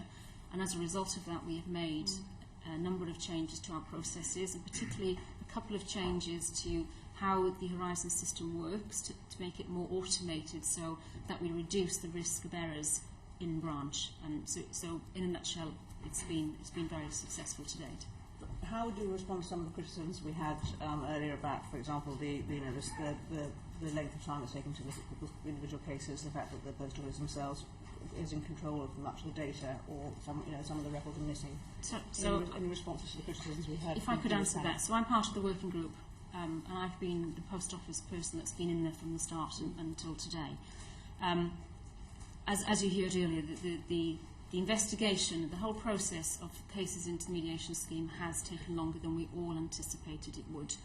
And that's at every stage. So that's the applicant putting their initial application in through to us to an investigation, to Second Sight doing theirs. And the one thing I would say is that these cases, I think as Kay said earlier, are individual cases, they're very complex cases. And what we've wanted to do, and we're very committed to doing, is doing a thorough investigation of each of the issues raised by each of the applicants to the scheme. And that's been a very, very long process. We've not dragged our feet. I've had 20 people working on this full-time for over a year. We've produced thousands and thousands of pieces of evidence in support of each of those cases that we put. So I would have liked it to have been quicker. But in it being quicker, if it were at the expense of a thorough investigation, then no. So that's, so whilst I would have loved it to be quicker, but we have done a thorough investigation. Thames, in order to add any, your view, do you concur with what you've heard about the smooth running of the... Yes. I mean, we heard evidence about this in the first session. I think the point that I would like to make is I have spent a lot of, frankly, the last 12 months dealing with Post Office, requesting access to documents that have been challenged, as I understand it, on legal advice. One of the particular issues that we've been looking at relates to the Fujitsu office in Bracknell. We first requested documents relating to that in February 2013, almost sort of 2 years ago. We have still not been provided with those documents. We are very concerned about the operation of the suspense account by Post Office. We have been asking for that information since July last year. And perhaps the most important failure to disclose to us is the full access to the legal and prosecution files. When this scheme first started up, we were given full access to those files. Again, presumably on legal advice, that access has been extremely restricted. And we feel that it is a very severe constraint on our ability to conduct an independent investigation into what has happened without access, the full access to those legal files. Could you explain why this is so? Do you accept the comments that have just been made? Sorry, if I can respond, please. If we go back to the first point, which was around access to emails that Second Sight requested a couple of years ago, we did actually provide email requested to Second Sight, a whole year's worth of emails actually, but what Second Sight have since asked is for another year's worth of emails. So it's quite Sorry, can you speak up again? We can't. Sorry. So we have previously provided a year's worth of emails that Second Sight requested at the time. We provided that. It's quite a large undertaking to extract that number of emails. We have provided that to Second Sight. What Second Sight have since requested is another year's worth of emails, and we are currently working through that. So what we need to do in terms of data protection is redact the personal information within those emails, and that's quite a long process. Yeah, that accounts for the time taking. But what were the other issues you said they're not provided? Can I just come back on that point? Unfortunately, the emails that were provided were for the wrong year. We were investigating a specific incident in 2008, and the year's worth of emails that we were given related to 2009. Therefore, it was not surprising that we said we'd asked for 2008, please provide it. We have still not had that. The other topics... That seems an amazing error on your part. When I think of what sub-postmasters are going through if they make an error, and the post office makes such a basic error. So we would have we provided what we were asked for at the time, so there must have clearly been some misunderstanding. We wouldn't have pulled a year's worth of emails for a wrong year. Well, just a minute, Brian, I'll bring you in, but I want to follow this through. Could you then provide the evidence to this committee that, in fact, you provided a response to the actual question and that it wasn't an error? Certainly. Okay. Brian. Yeah. Can I ask you directly, were you given legal advice not to allow these papers to be seen? Because that's the intimation. Were you or weren't you? It's a yes or no question. So which papers are you referring to? Well, the papers that Mr. Henderson has just referred to. So the emails, then, no. All we need to do... Were you given legal advice not to submit those in the way that Mr. Henderson suggested? Other than our obligations under data protection, no. Could you just outline the other issues? Yes, the other two categories are suspense account. We know that every year Post Office takes the credit of its profit and loss account, generally six-figure numbers, from a suspense account. The concern raised by a number of sub-postmasters is some of those credits actually relate to sort of transactions where they have suffered a loss. We've been asking for that data since July of last year. We had a meeting with the new finance director of Post Office yesterday, and hopefully we'll make some further progress. But already it is almost 9 months since we first asked for that data. And the final category, and probably the most important, is full access to the legal and prosecution files held by Post Office. And I understand they did do that originally. Initially, yes. But for the last year, access to those files has been blocked. What would you respond to that? May I make a general point first in terms of the accounting procedures? Post Office clearly, and especially importantly now it is a separate independent business from Royal Mail, accounts for its business in exactly the way that it should do. We will this year actually comply, and we will be one of the first companies to do this within government, with the corporate code in terms of governance and compliance of our accounts. So any implication that we are not accounting properly is important to put to bed. And one other point on the suspense accounts and the losses that was made previously in the previous hearing, any retailer has what they call shrinkage. It usually amounts to about 2% of their business. Ours is much, much less than 1%. The Crown losses are about £1 million. In terms of the specifics around the suspense account inquiry, I'm just going to ask Angela to pick up that. So, with the suspense account, as Ian said, there was a meeting yesterday. What we wanted to do was determine what information Second Sight were seeking to have in relation to the cases that they were investigating. How long has this request been on the table? So the request, as Ian said, has been there since July in different forms. So why is it only taken till yesterday? So we have previously responded to the initial request, but what Second Sight have come back and asked for further information or different types of information, and that's what we've been trying to get to. So it's not that we're not sharing the information, it's understanding what format. Would you agree with that assessment? The response to a very specific question detailing exactly what we needed was made on the 9th of December.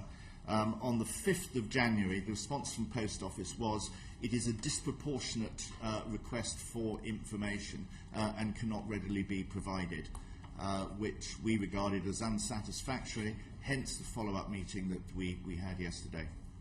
If I may, and there may be further questions on that, this is a really difficult one for us to deal with. We have 136 cases that we are genuinely trying to get through and resolve thoroughly and rigorously, but as quickly as possible for them. There comes a point where, and Second Sight are independent, there will be disagreements about requirements for information at some stage. What I do know is that where we are able to, we have shared everything we possibly can. If it goes outside of the scope of the scheme, then it simply extends the length of time that it's taking. And that's the reason that Ian met my new finance director yesterday. If this is something that is pertinent to resolving one of these individual cases, which we have done in detail, then of course that information can be made available. It's difficult, it's very, very complex what we're dealing with, and therefore we need to be clear that we're being asked, that we have understood the question that's coming through to us. Right, I've got Nadeem, and then I've got Brian, and Katie Clark.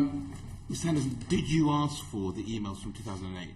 Yes, we did. And you were provided with 2009 instead?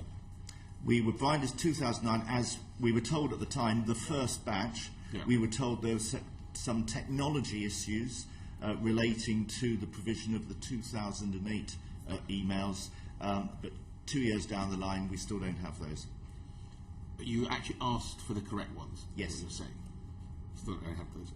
On the legal side, on the prosecution files, when was that stopped? So when did the policy change?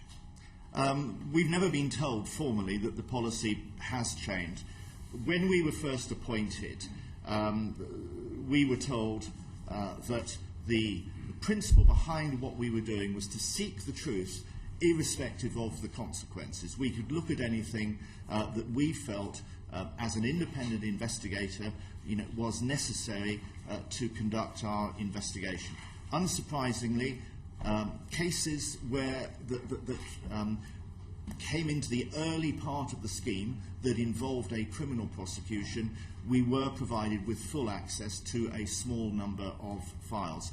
As further cases were accepted into the scheme, we, unsurprisingly, asked for full access to those legal files. Responses have varied from under no circumstances are we going to give you access to those files. You are entitled to the public documents that would normally be available to the defendant if the case, for example, had gone to trial. But we felt it is necessary for us to review the internal legal files, looking, for example, at the depth of any investigation that has happened, possibly even legal advice relating to the prosecution. Paula, why don't you give those files over? What's the problem? So I think the point I want to pick up first, if I may, is No, just answer my question first. Why won't you give Ian Henderson those files? We Why? have, as far as I'm aware, Mr. Zahawi, we have shared whatever information was appropriate on every That's single not what Ian Henderson's saying. It is the first time personally I have heard that. I'm very happy to go away and have a look. Second Sight... He has evidence saying that under no circumstance he'd be given those files. That's what you've just told me. Is that right? We have not been given those files. You've been told by Angela, I don't know Paula's whether- organisation that under no circumstance you'd be given those files. Is that right or wrong? Who told you that, Ian? It came up at one of the working group meetings which you and I were present at. Ian is... I don't recall that Ian is conversation. completely... Well, this sounds like a shambles to me. You came in here and opened by saying the system's working beautifully. You now realise why you're in front of the committee. Is that right? The system... The reason... Ian said he is quite right. The reason we set up this mediation scheme was to get to the truth about the system. The system itself But is you've been working very obstructive. well. Is what we're hearing from Ian is that your organisation has been obstructive to his independent work.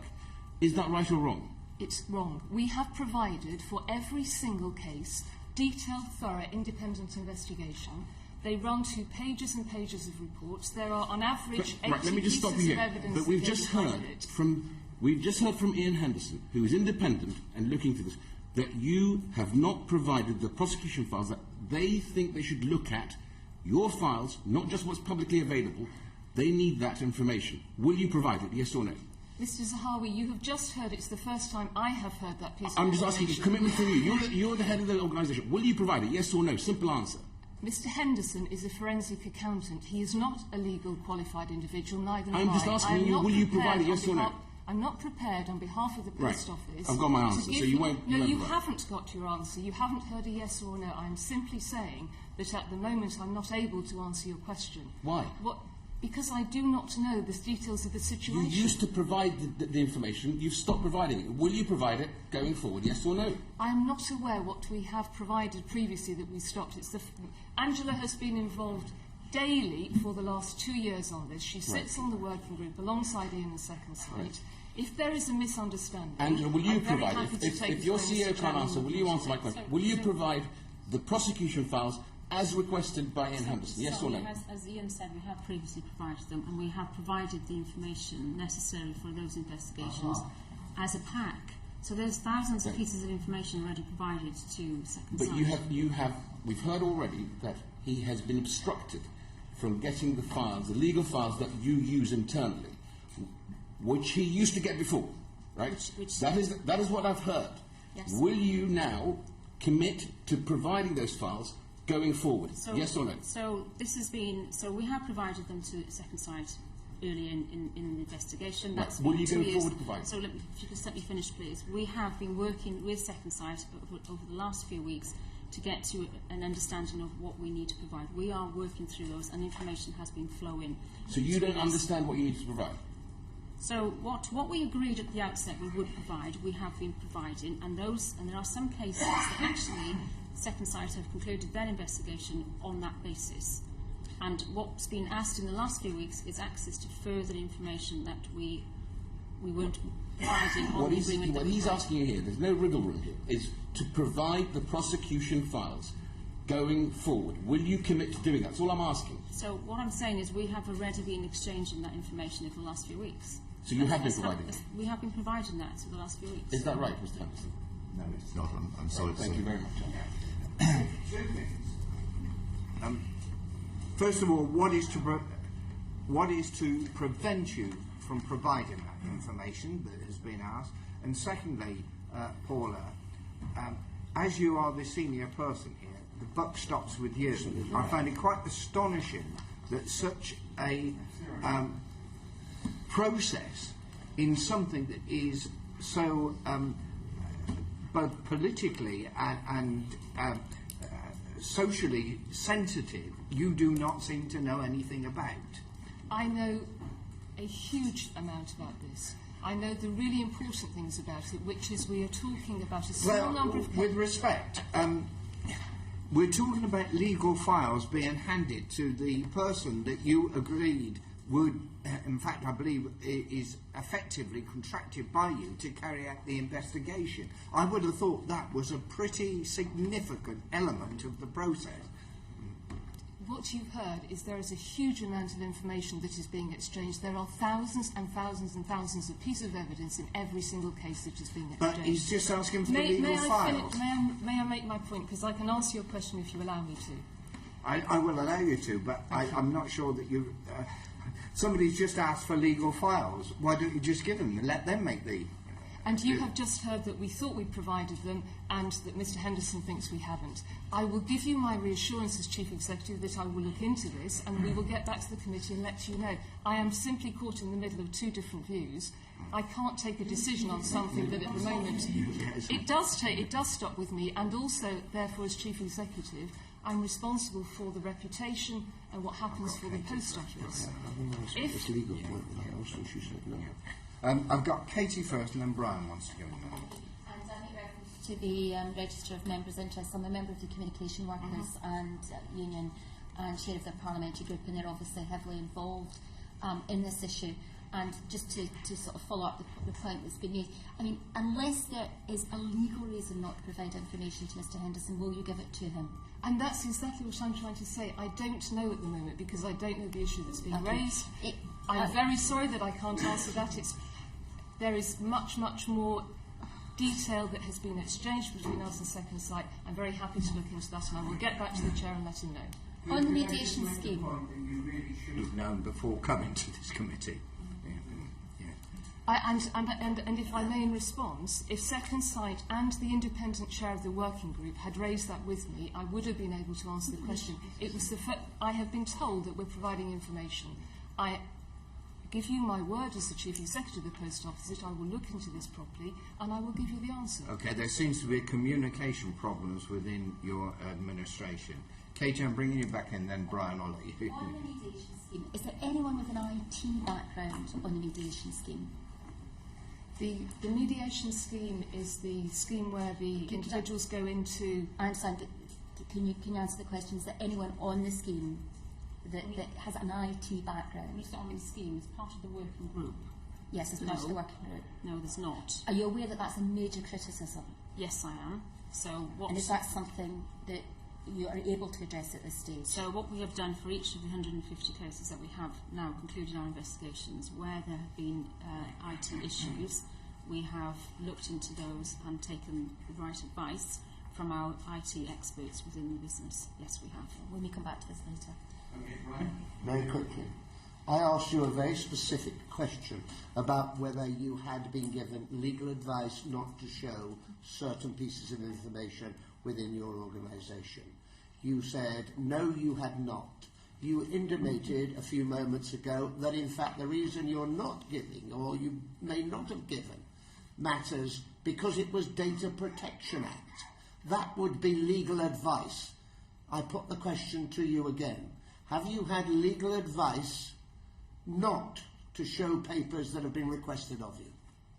Mr Binley, I have just tried to explain to you, I do not... Clearly unsatisfactorily. I have just asked you a question. Will you please answer for the record? Personally, I have not had legal advice on that. I didn't say personally. Come on, you are the head of a big organisation. Has the Post Office and I had have legal just advice? Explained to you that on my right we have been saying that we've been sharing information. On my It's left not about sharing information. I asked you a specific question. Have you been...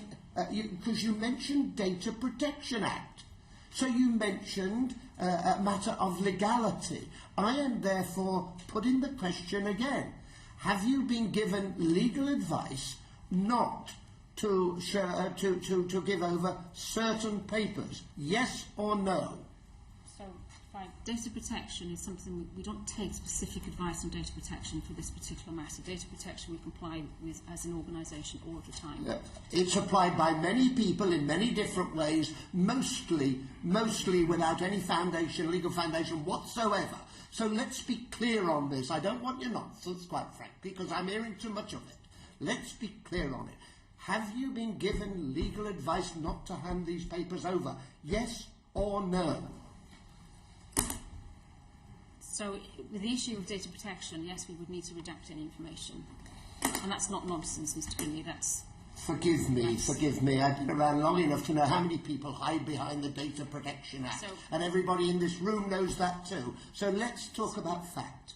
I've asked you a question. You haven't given me a straight answer. I will draw my own conclusions. May I just add something to that, by way of perhaps clarification? It is the General Counsel of Post Office who I have spoken to has said he is not prepared to disclose to us the full legal files. I do not know to what extent he has provided that same answer, that same advice to the Chief Executive of the Post Office. Thank you, Mr. Henderson. That's very helpful indeed. Who was it? Could you just repeat it for the It is the General Counsel, the Head of Legal for Post Office. Okay, thank you. Can I now bring in Paul? On a different thing. The Second Sight interim report, which broadly endorsed the Horizon system, did nevertheless identify that there were potential bugs and flaws which, in some cases, could create errors. Why do you think it's appropriate to use information from that system, given that those potential errors, which therefore suggests it could be unreliable, as evidence to pursue sanctions against individuals? The short answer is the core system, the software, for want of a better word, works well most of the time. Like any large system, it will occasionally generate errors. Our concern is the response by Post Office to supporting sub-postmasters when they face those problems. Yes, there is a helpline facility. Yes, there is training provided. However, there is no formal investigative support. Under the contract, Post Office, sub-postmasters are not entitled to investigative support. You know, when they say, look, we've got this discrepancy, I don't understand how it has happened, they are left largely to their own resources, supported obviously by the helpline and so on, to try and get to the bottom of those problems. As we have seen time and time again, they have failed to do so. In some cases, Post Office has refused to provide information to them on grounds of cost, and this comes back perhaps to the contract with Fujitsu. It is too expensive, it is outside the terms of our service level agreement, we cannot provide you the detailed information that Post Office holds, but is not prepared to disclose to sub-postmasters, even though, under the contract, they have a legal obligation to make good those losses. It is matters like that that we are trying to look into. I wonder if I could ask the same question to Paula and Angela. I suppose just a general point first of all, because it came up in the previous session too. The support and the training to sub-postmasters and the helpline. We monitor very carefully the training and support that we give, and the first point I want the committee to hear is that there are always opportunities for us to do this better. So I have no doubt about that. It applies to any organisation. We are not perfect and we continually try to improve things. If I look at the satisfaction rate on the support desk that the sub-postmasters have, it is running about 87%. It has in fact improved since some of the changes we put in place last year, but it has always been good. The satisfaction with it has been good, and as you heard from George Thompson, the vast majority of people have no issue with the system, are actually quite satisfied with the training support around it. We're dealing here with a very small number of people who have had some really, really difficult things happen to them. And what we have learned as going through this process, which Angela has built on, is where we could have done some of those things better. But that is not to say that all the way through this period of time, and we're talking about 10 years, that the system and the support and the training was not good, because in the vast majority of cases it was.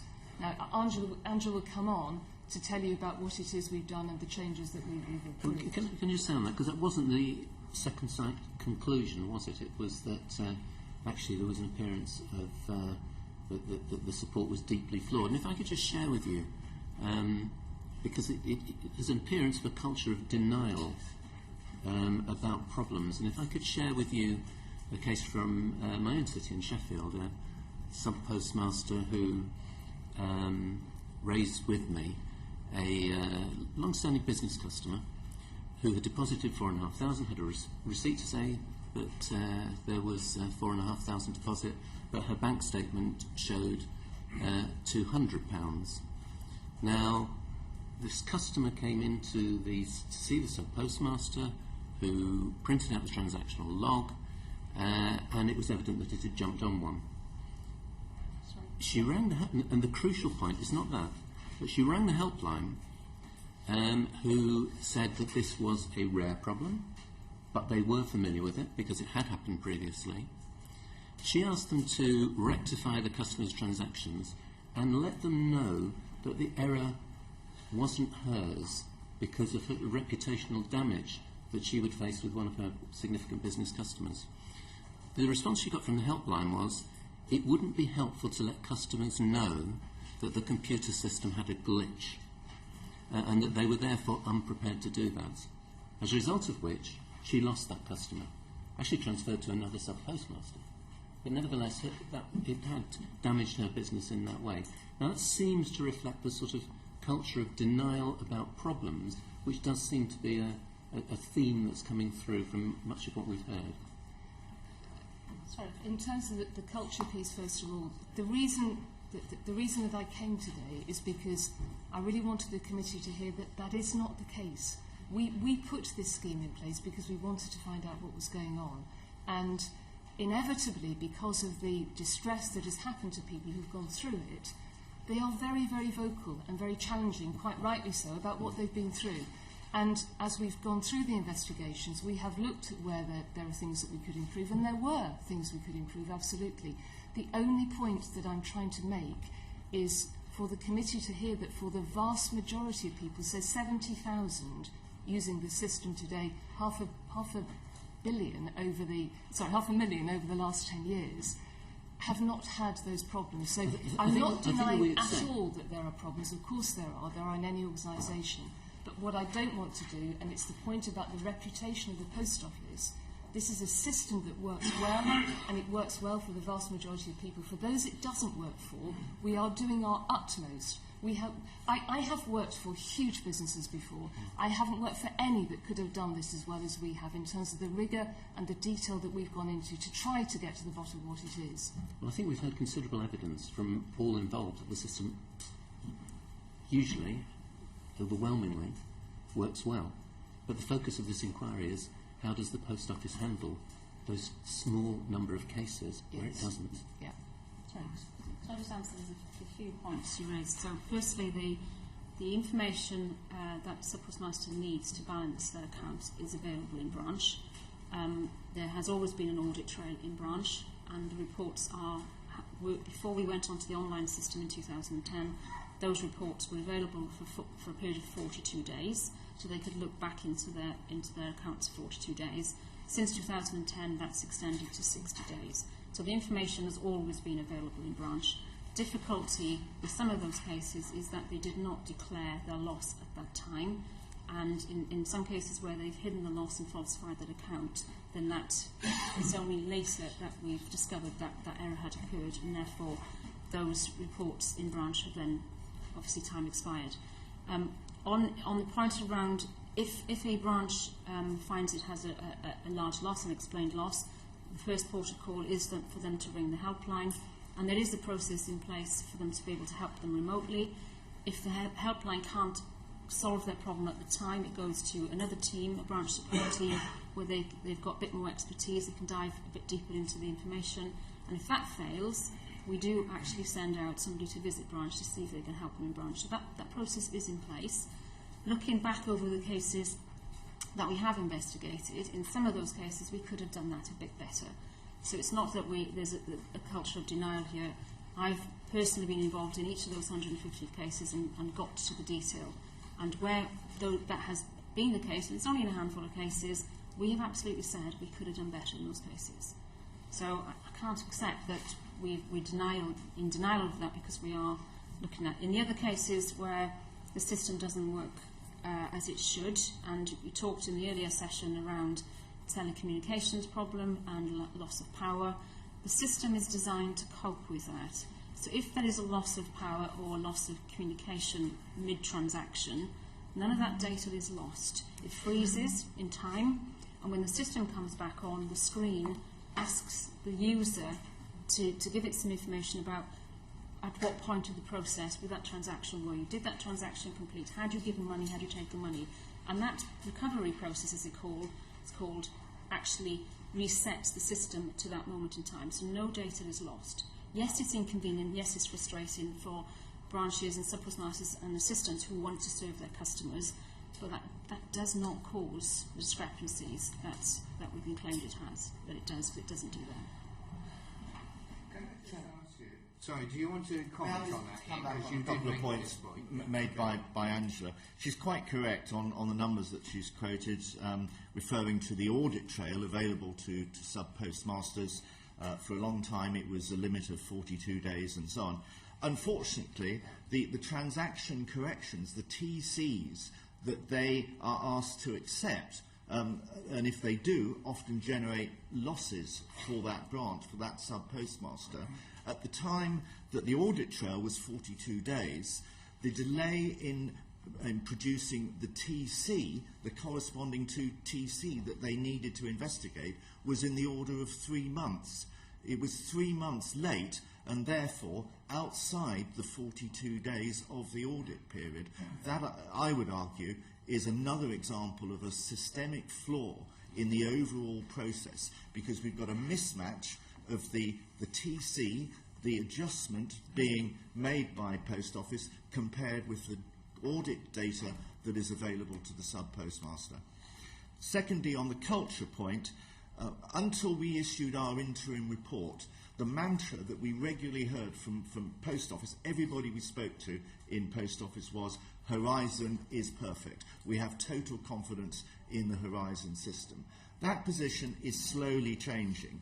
However, the limited cases that we've looked at, and we are very concerned about the prosecution cases, we have seen no evidence that Post Office own investigators were ever trained or prepared to consider that Horizon was at fault. That was never a factor that was taken into account in any of the investigations by Post Office that we have looked at, and that is a matter of huge concern, and that is why we are determined to get to the bottom of this matter, because we think there have been prosecutions brought by Post Office where there has been inadequate investigation, where there is inadequate evidence to support some of the charges that have been brought against defendants, sub-postmasters, former sub-postmasters, and in particular we are aware, and this is again why we need to see the full prosecution files, we are aware that a common tactic employed by Post Office or lawyers acting on their behalf is to bring charges for both false accounting, which is a relatively easy charge to prove, and also theft, and then as a bargaining point, a plea bargain almost before trial, to drop the charge for theft on the basis that firstly, the defendant will probably avoid a custodial sentence, and secondly, the evidence is much simpler. But when we have looked at the evidence that has been made available to us, and bear in mind, I have been an expert witness for the Crown Prosecution Service, instructed by the CPS on fraud cases, I have not been satisfied that there is sufficient evidence to support a charge for theft, and you can imagine the consequences that flow from that. That is why we, Second Sight, are determined to get to the bottom of this matter, which we regard as extremely serious. Yes. Could I just ask, you said you weren't satisfied that something constituted theft. Would you have said there was sufficient evidence for it to be the lesser of the charges? False accounting. False accounting is a relatively easy charge to bring, and when we have spoken to some postmasters who have been charged with that, and some of whom have sort of pleaded guilty, their response has been, I had no options. I was not aware at the time of the range of options available to me at the end of a trading period when I was faced with a substantial discrepancy that I didn't understand, that I hadn't investigated properly, where I'd had inadequate support by the help desk, and therefore I did the only thing that I felt was possible or sensible at the time. I entered false figures into my month-end sort of balances. I did that out of desperation because I did not know what else to do. Bear in mind that the help desk does not operate 24/7. At the end of trading periods, often when sub-postmasters are working late at night to try and resolve a significant discrepancy, the help desk is not even available. It is perfectly understandable why some sub-postmasters have been forced to felt. I think we've got the message on that. Can I just say, 'cause it's very important on that point. The help desk has always been available after the trading hours of the post offices and until 10 o'clock at night back in those days. And if they were unable to get hold of somebody, they were able to leave a message for a call back. So that there was always some access to help in those situations. But what's important, I think, and I do disagree with Ian on this point, is that a sub-postmaster has a choice. At the time that they make their balance and they find they have a discrepancy, they have a choice. And the choice is to either declare that loss and make us aware of that, or in some cases, unfortunately, they have decided to cover up that loss and hide it from post office. That is false accounting. That's why, as Ian said, that charge is quite easy to bring because it's evident. But they do have a choice at that point, and they're not forced to do anything at that point. It's a conscious decision that they make. Yeah, but my understanding is, and no doubt you'll correct me, that if a sub-postmaster reports a loss, then that sub-postmaster is responsible for that loss. And the difficulty, as I understand it, is that there is not an adequate mechanism for that loss to be investigated, and whether it is a mistake or there is a degree of culpability either with the sub-postmaster or staff determined before that sub-postmaster has to make up for that loss. So Mr. Goody, it depends on the situation. So in a number of cases what we see is that there hasn't been one large loss overnight. There's been small losses that have been continue to be carried in the account for a period of time. So it ends up being a large loss.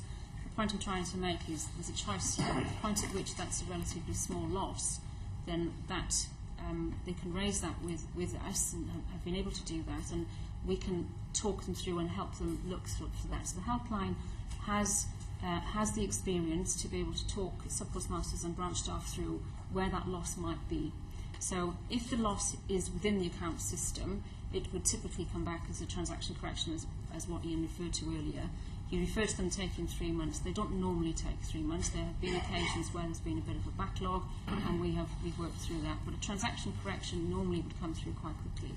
Where a loss has been, where a mistake has been made over the counter and the money goes out of the branch, then that situation will not be rectified in a transaction correction because it's with the customer, and we depend on the customer to raise that at that time.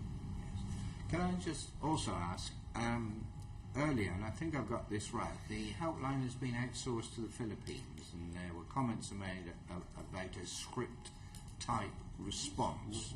Okay. So there's two helplines. The helpline that's been outsourced to Manila is the technical helpline, where they would ring in to report a hardware problem. The helpline I'm talking about, which is what we call Network Business Support Centre, which is where sub-postmasters and branch staff ring for help on transactions and accounting, that's UK based. It's still in Durham where it's always been. So that helpline is still in this country, and there's no language problems other than the normal accents obviously around the country. I mean, that's a helpful distinction to make, but it could be that technical problems impact upon the accounting problem.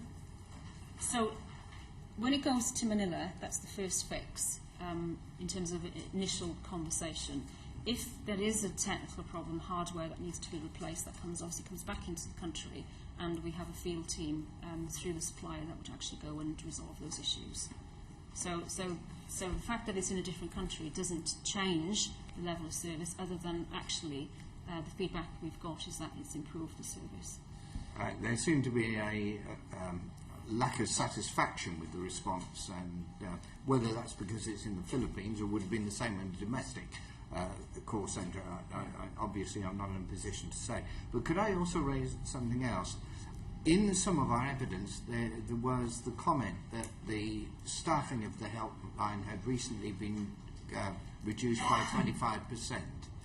Have you any comment on that? Sorry, in the helpline? Yes. No, they haven't. So there's been no changes to the helpline staff. What I think you're referring to is that we are looking at reducing some of the training and audit team, and that's on the back of introducing online training. So we're not actually reducing the level of support, we're changing the way we provide the support, and the online training is one of the things that throughout this process I've looked at in terms of how we could improve our training offer to our sub-postmasters and branches. So as of this month, then an element of the classroom training goes to an online platform where sub-postmasters and their staff can access training at their leisure. They can do it whenever they like through a link into the internet system. That will improve the consistency and the quality and the delivery of that training provided. What they also get then is over a week on-site training to embed that in the real situation. So the online training improves the situation, and on the back of that we can make some efficiencies to the number of people that we need, so we don't need the same level of people in the classroom to deliver that training. Well, at least some of our, not witnesses, but evidence would seem to point to a certain degree of disquiet about that, but it may be too early for us to make a judgment. Brian, you wanted to say something. Yeah, having been associated with the call centre industry since 1988, and having seen the way call centre work has gone to countries like the Philippines and India, and having seen the lack of quality in those call centres, and having seen the fact that if they send too much back to the UK, they think that will figure highly against them in terms of the recontinuation of the contract. Do you really have all that faith, given the fact that I've just said what I have? So what we do and will do is monitor the level of quality that helpline provides to our network. We do that from a customer satisfaction and also from a technical perspective as well. So all I can say is that if that is your experience over the years, I'm not denying that's not the case, then we are very closely monitoring the performance of that to make sure we give the proper service to our network. But just on that Why point, did you take the business to the Philippines and not place it in the UK? Well, Was it cheaper? So what we look at as an organisation is cost-effective delivery of services. So it was cheaper. And okay, can I just intervene at this point? I'll give you a chance to elaborate on that, but I do know that Mike has got a question. He's also got to go to the chamber very shortly. I'm sorry, Mike, can you get your question in time? It's just because unfortunately I've got to address these questions I have passed. It's particularly for Ian, because my background is IT project manager. I used to manage the IT support for Standard Life Healthcare, so we've got a bit of experience in this. And it seems that in your report, you identified that the systems for Horizon were significantly more complicated than even high street banks. Can you just elaborate on that a little bit? Because it seems very strange that there should be such a difference between the two. I think it reflects two things. Firstly, the range of products that Post Office provides to its customers. Core products, something like 170 different items. A much smaller range is provided directly in a high street bank, for example. They will tend to have specialist advisors. They will tend to refer customers to other departments within the organisation and so on. Core products are made available from the majority of branches, whether it is up in the Highlands of Scotland or in the centre of London. under the contract, and I'm conscious that we keep coming back to the contract, which we are actually very concerned about, under the contract, the general position is that a sub-postmaster is required to provide whatever services head office say that they should provide. If they want him to provide an ATM, he has to provide an ATM. If they want him to provide other complex services, such as mortgages, foreign currency and so on, generally speaking, under the contract, that person is expected to provide that service without further support other than obviously sort of helpline and other maybe specialised training. Sorry to move you on quickly, but that bell is calling me. But given the complexity and the lack of specialist advisors in branch and the many, albeit small, problems that you've identified, do you think that that's the main contributory factor for what we're actually looking at here, that's what's caused many of the problems to arise? Surprisingly, the answer is probably no, with the exception that there are clearly some products, of which ATMs are probably pretty close to the top of the list, that do seem to account for a disproportionate number of problems. We're also aware that foreign currency, bureau de change, also disproportionately sort of impacts. I would not go as far as saying the offer or the availability of 170 products and services in itself is a problem. It's perhaps focusing on individual products and services within that 170. Can I ask then, therefore, do you feel that the Post Office had sufficient IT support behind those systems to identify and fix errors, especially given the poor access that they would have had to data with the problems of accessing through the Fujitsu contract? We can only look at the cases that we have been asked to examine.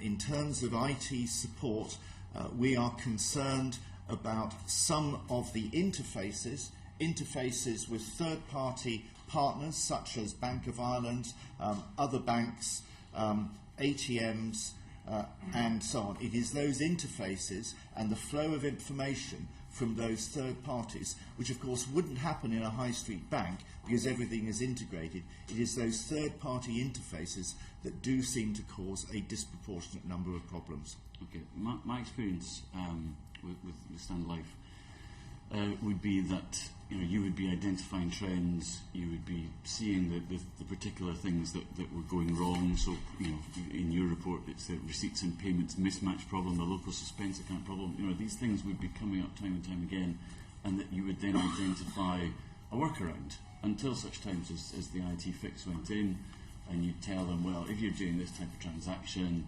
you need to be aware this will go wrong, so do it this way and then fix this bit over here, but we'll get back to you once. Is there any evidence of that sort of process happening through Post Office? Yes, there is, but it happens slowly. A very good example was in 2009, Post Office performed an audit of 20 branches relating to lottery and scratch cards. Those 20 branches caused £147,000 in losses, and as a result of that, certain process changes were eventually sort of developed. In 2010, over a 3-month period, over 1,000 TCs were issued to branches, financial value of which was £744,000. That, in our mind, indicates that there was a system-wide problem with lottery and scratch cards. 2 years later, Post Office introduced a number of changes that largely prevented that problem occurring. However, it was 3 years before those early problems that had been identified were fully resolved. And I'm sure there are other examples. And during those 3 years, sub-postmasters would have been expected to make up the loss. Correct. Sorry, can I just add on that? Because the point that Ian's not mentioned here is that this is where... So what we've tried to do is automate products so that there's less human interaction required. So in the case of lottery, for lottery scratch cards, what those error notices would have been particular to is where sub postmasters had sold scratch cards before they booked them in. So they were selling scratch cards, say the value of £200, that they hadn't actually booked into their accounts. So they would have had a surplus of £200, which, if you scale up, would get you to the £700,000. So it's not an actual loss, it's just that they've accounted for it incorrectly at the start. Okay. I'm sure you could go into it in greater detail, but I'm afraid I have to move on. Thank you. Brian, are you indicating? Yeah, evidence submitted to us by a very high-level person, Mr. James Arbuthnot, who's been looking into this matter for a very considerable time, said as part of his evidence that the Post Office has accepted that its support systems left much to be desired and as a result has changed them. The sheer number of calls to the Post Office helpline is astonishing. The calls are from professional users, and this is the bit that counts, but tens of thousands of them were abandoned. They were not just made, but abandoned. Does that cause you considerable concern? So, if it were correct, yes. We don't have tens of thousands of calls abandoned. Well, let me tell you that Mr. James Arbuthnot is one of the most respected members of Parliament in this House. Okay, and his evidence will weigh heavily with us. Mr. Binney, not disputing that. So, I look at the telephone records. We can record the number of calls that go into the call centre. If 5% are abandoned, and we say abandoned, what that might mean is that obviously, as you're aware of contact centres, when they ring up initially, there might be other options that take them to a different route, and those therefore they go a different route, put the phone down. It doesn't mean Okay, could I just, I'm sure James Arbuthnot will be very happy to provide us with supplementary evidence. As I see he's sitting in the audience, he cannot participate in this session today. I am sure you will want, in a written form, to give your assessment of that particular statistic, and we can examine it in due course. Can I bring in Anne? We heard earlier this morning that there are still 110 cases in this system. Can you advise the committee this morning about how many you expect to proceed to mediation? Okay. Sorry, the numbers that you've quoted, 110, I understand that Sir Anthony Hooper has sent some further updated information to the committee, which reads differently. I understood that he had. So I can give you updated numbers if that's helpful. Or do you expect the bulk of those cases to go to mediation? So it depends on the individual case.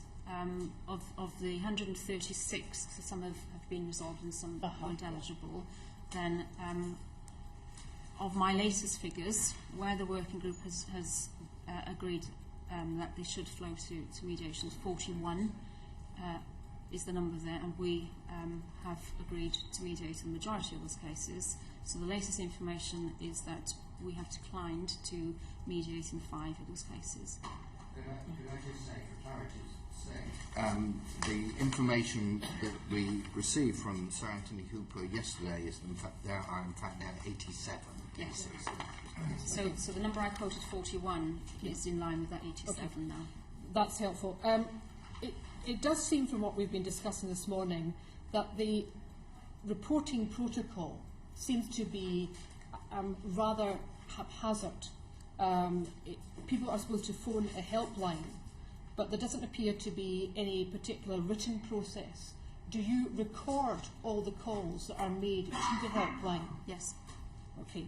So the transcripts of those calls are available in terms of they are available, evidence? and they have been made available as part of our investigations for each of those cases. Okay. So each applicant has a copy of their relevant transaction call logs, yes. Because it does appear, as we said, the number of errors out of the total number of transactions is a very small percentage.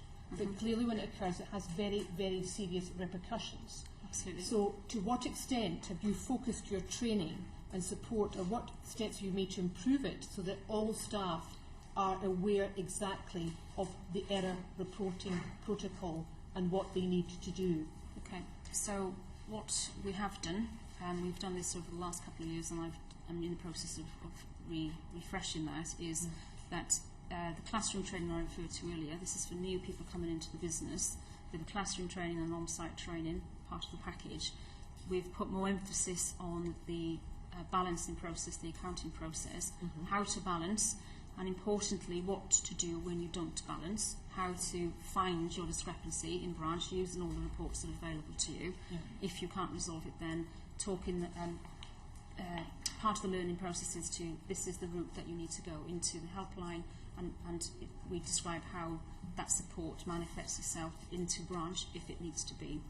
We've also produced basically handy tips and guides that we give as handouts to people to take back to the branch, and when we train them on site, we talk them through to refer to the process to keep them on the right process. So we have done a lot of work in terms of at the front end re-emphasising what happens and what they need to do in such a situation.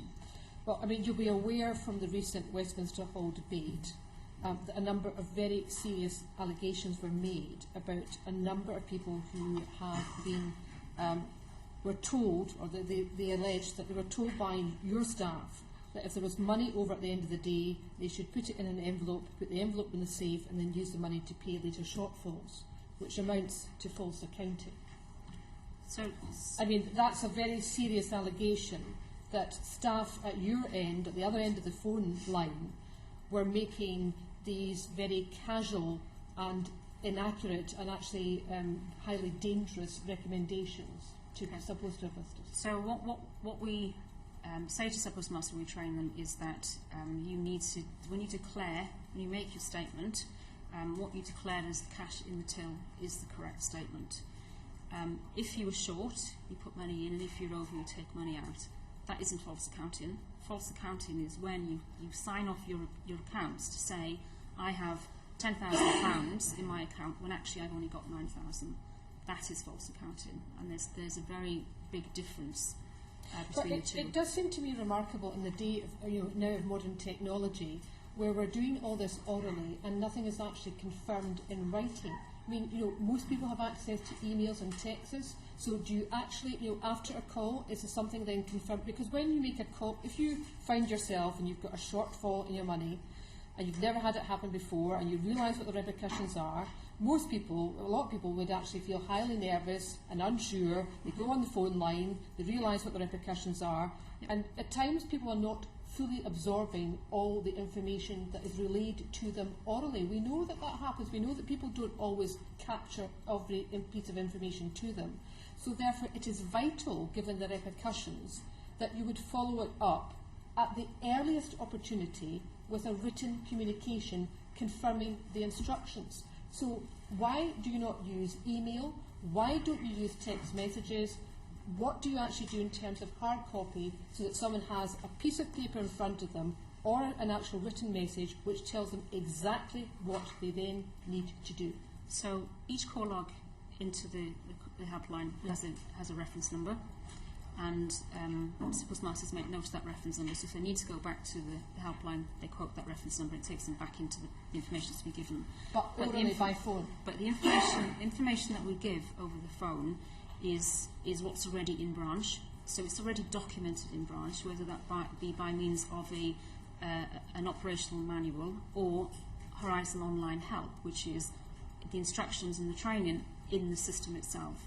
So what we do when we advise them and tell them what to do... Do you not acknowledge that actually best practice would be to immediately confirm it in writing following the call, so the person had the specific instructions rather than having to dig their way through a very large manual to exactly what they had to do at that time? Do you not accept that that's something which you might want to reconsider? So certainly, and that, so what we don't have in the Horizon system at the moment is a two-way communication.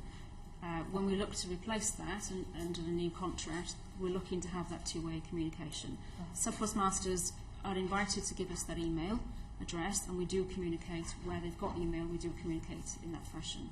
We do communicate via text in some situations as well. But I do accept the point. Okay, can I bring in Brian now? Thank you very much. I'm most grateful. I'm concerned, and this is both to Ms.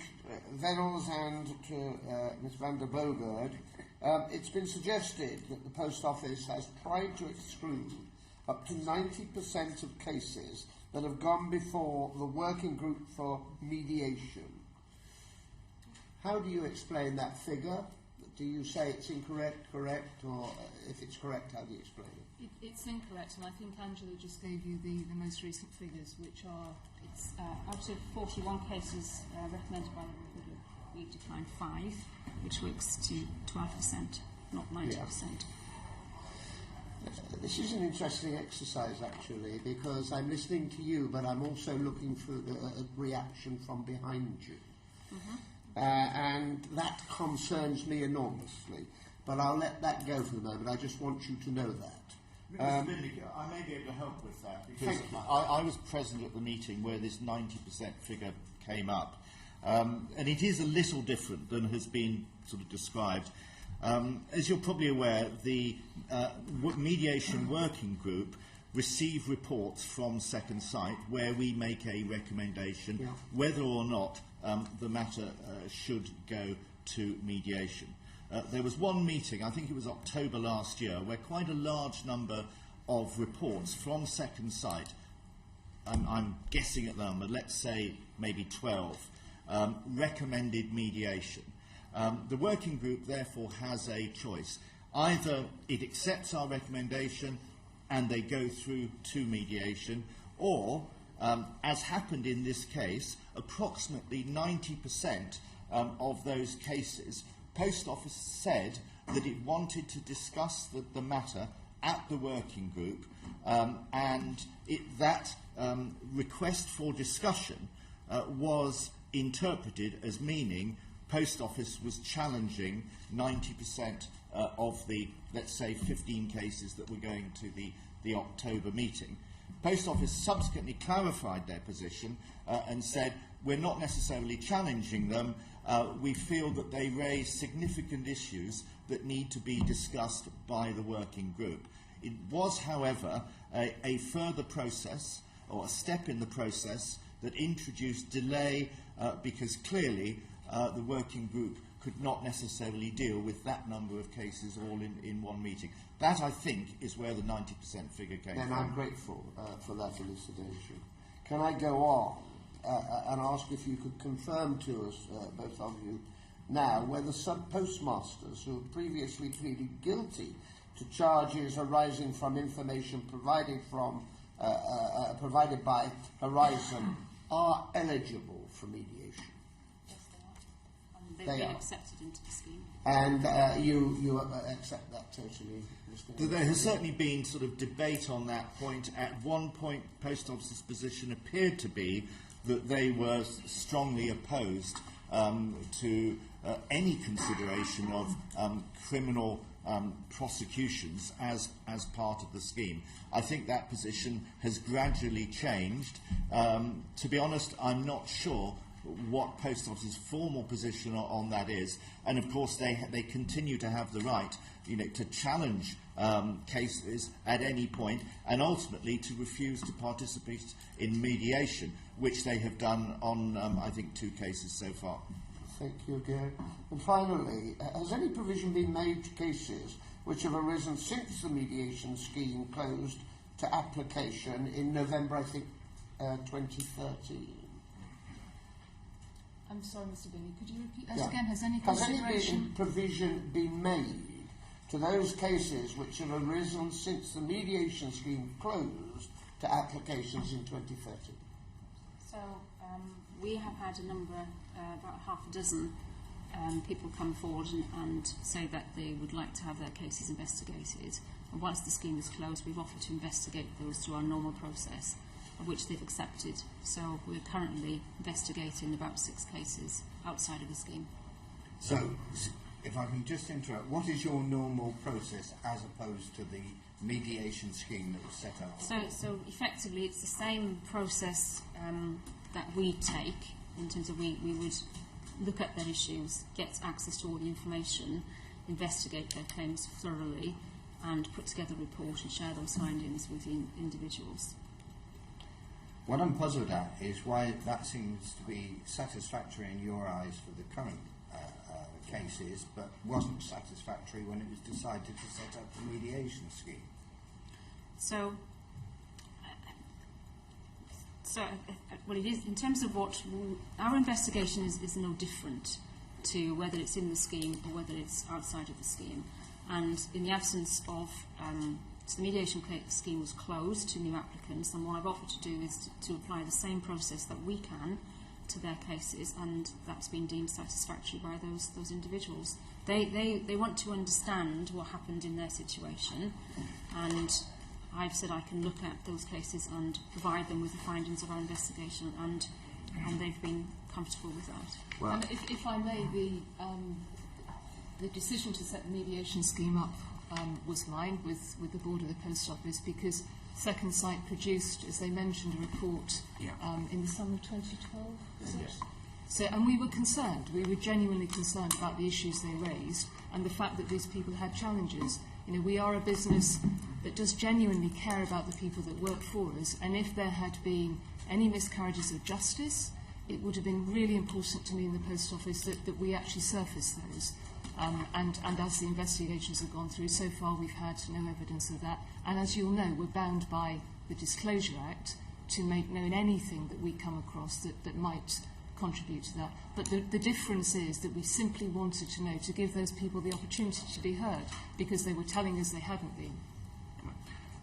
In terms of the cases post the closure of the mediation scheme, it would seem therefore they don't have the benefit of the analysis and investigation that Second Sight would do.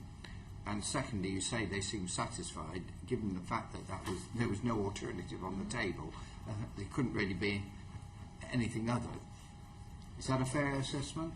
Well, in terms of us investigating the case, yes, but individuals always have access to the legal rights that are unaffected by this. So if they wanted to bring a legal challenge to us at any point, they can freely do that.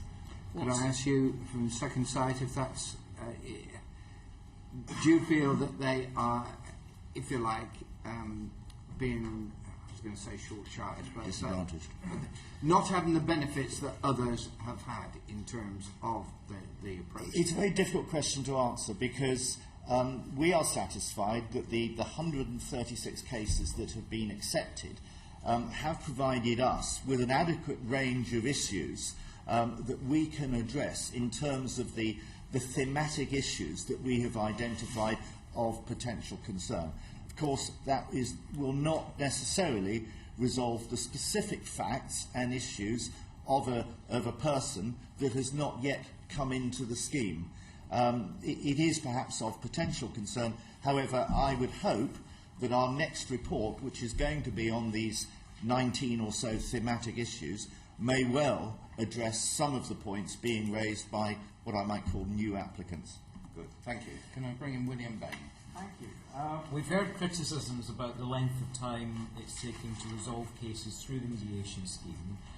Can you tell the committee what's the current average time taken to resolve such cases, and what you believe a reasonable length of time to resolve such cases would be? That very much depends on the individual case. I think you heard from the session earlier that no two cases are the same. When we launched the mediation scheme, we anticipated that the investigation process would take about 3 months. It's probably on average taken about 6 months. Some cases have taken longer, some cases have taken less time. In terms of speaking from experience now and the amounts of information and the evidence that we've needed to pull together to get to our findings, then I would probably say about 6 months. Yeah, I mean that certainly ties in with some of the correspondence that the committee's had and has seen, including that from Mr. Arbuthnot to Ms Reynolds. Ms Reynolds, what do you say in terms of how you can improve the efficiency and the time it's taking to resolve some of these cases? What plans are you implementing at the moment to increase the efficiency of the mediation process? I'm very pleased to say that we've actually finished all of the investigation reports now. So I'm hoping that those now, so the 87 you've heard about still in the scheme are in different stages of it. So when we finished our investigation reports, they then go to second sight, they review it, they come back with questions, we respond to those. That takes a shorter period of time than the initial piece of putting the information, the investigations together. And then they go through to mediation. So in a sense, as we go forwards, I'm hoping we're talking just a number of months now before we can actually get to the end of the scheme, which for everybody involved, particularly those sub-postmasters who are still waiting, clearly is important. Okay. And would you say that the data retention policy that you followed has had a beneficial or a detrimental impact on how efficient the mediation scheme has been? Because we have heard some evidence that some documents which could be potentially relevant in mediation have been destroyed as a result of your particular policy. So what steps are you taking to ensure that that doesn't happen? I think the most important answer to that question is that as soon as we went into the scheme, I had a conversation, in fact I've had it several times because I know people are concerned about this, both with Mr Arbuthnot, with Mr Bates, to reassure them that nothing would be destroyed as soon as the scheme was set up. Prior to that, obviously we didn't know we were going into the scheme, and we have a data retention policy that is the same as many businesses. Some of these cases are regrettably very old, and therefore some of the data simply isn't there. But as soon as the scheme started, we made sure that we didn't destroy any data related to it at all. I mean, that simply it would have lacked integrity. Right. And your policy is to keep everything from the last 7 years. Is that correct? Not everything. Not everything. No. So the 7 years is the information in the Horizon system. Mm-hmm. The hard files for offices, post offices is 6 years. Within branch, there's different retention periods. Mm-hmm. But the majority of where we got the information from is the Horizon system, and that's 7 years. Yeah. And why did you make that particular distinction when you drew up the policy? So normal retention policies for commercial organisations is 6 years, and that's in line usually with the statute of limitation. We've gone a little bit further in the Horizon system at 7 years. In branch, then some reports we ask them to keep for 2 years and others for 6 years, and it comes down to just volume and how you store paper, and that's a decision that most commercial organisations take because it costs to store the data. Katie? Yes, and it was actually possibly a number of months for the remaining cases would be resolved by the mediation scheme. What do you mean by that? How many? Sorry, I didn't mean I meant a number of months from now through to the end of the scheme itself as it runs. When do you think we should expect the scheme to be finished and all the cases resolved? Shall I answer? If you have the answer, yes. I'm just a bit closer to the working group. So on the flow of the cases at the moment, then as Paula said, Post Office has completed all its investigations. 87 cases now are still in the scheme, and the majority of which are with Second Sight. Mm-hmm. We believe by the end of this year, for example. So we believe that the working group function will cease in June, and that we should have concluded all of these cases by autumn, back into the autumn. So by the end of this year, you would expect them all to be resolved.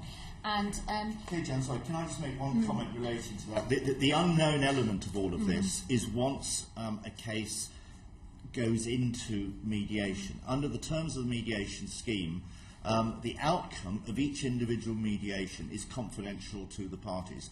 Post Office, obviously, as a party, knows what has happened in every mediation case so far. At the moment, the working group, the mediation working group, does not know that. There is an agreement in place that once 15 cases have been mediated, some high-level information comes back to the working group, and we expect that to happen in the next few days.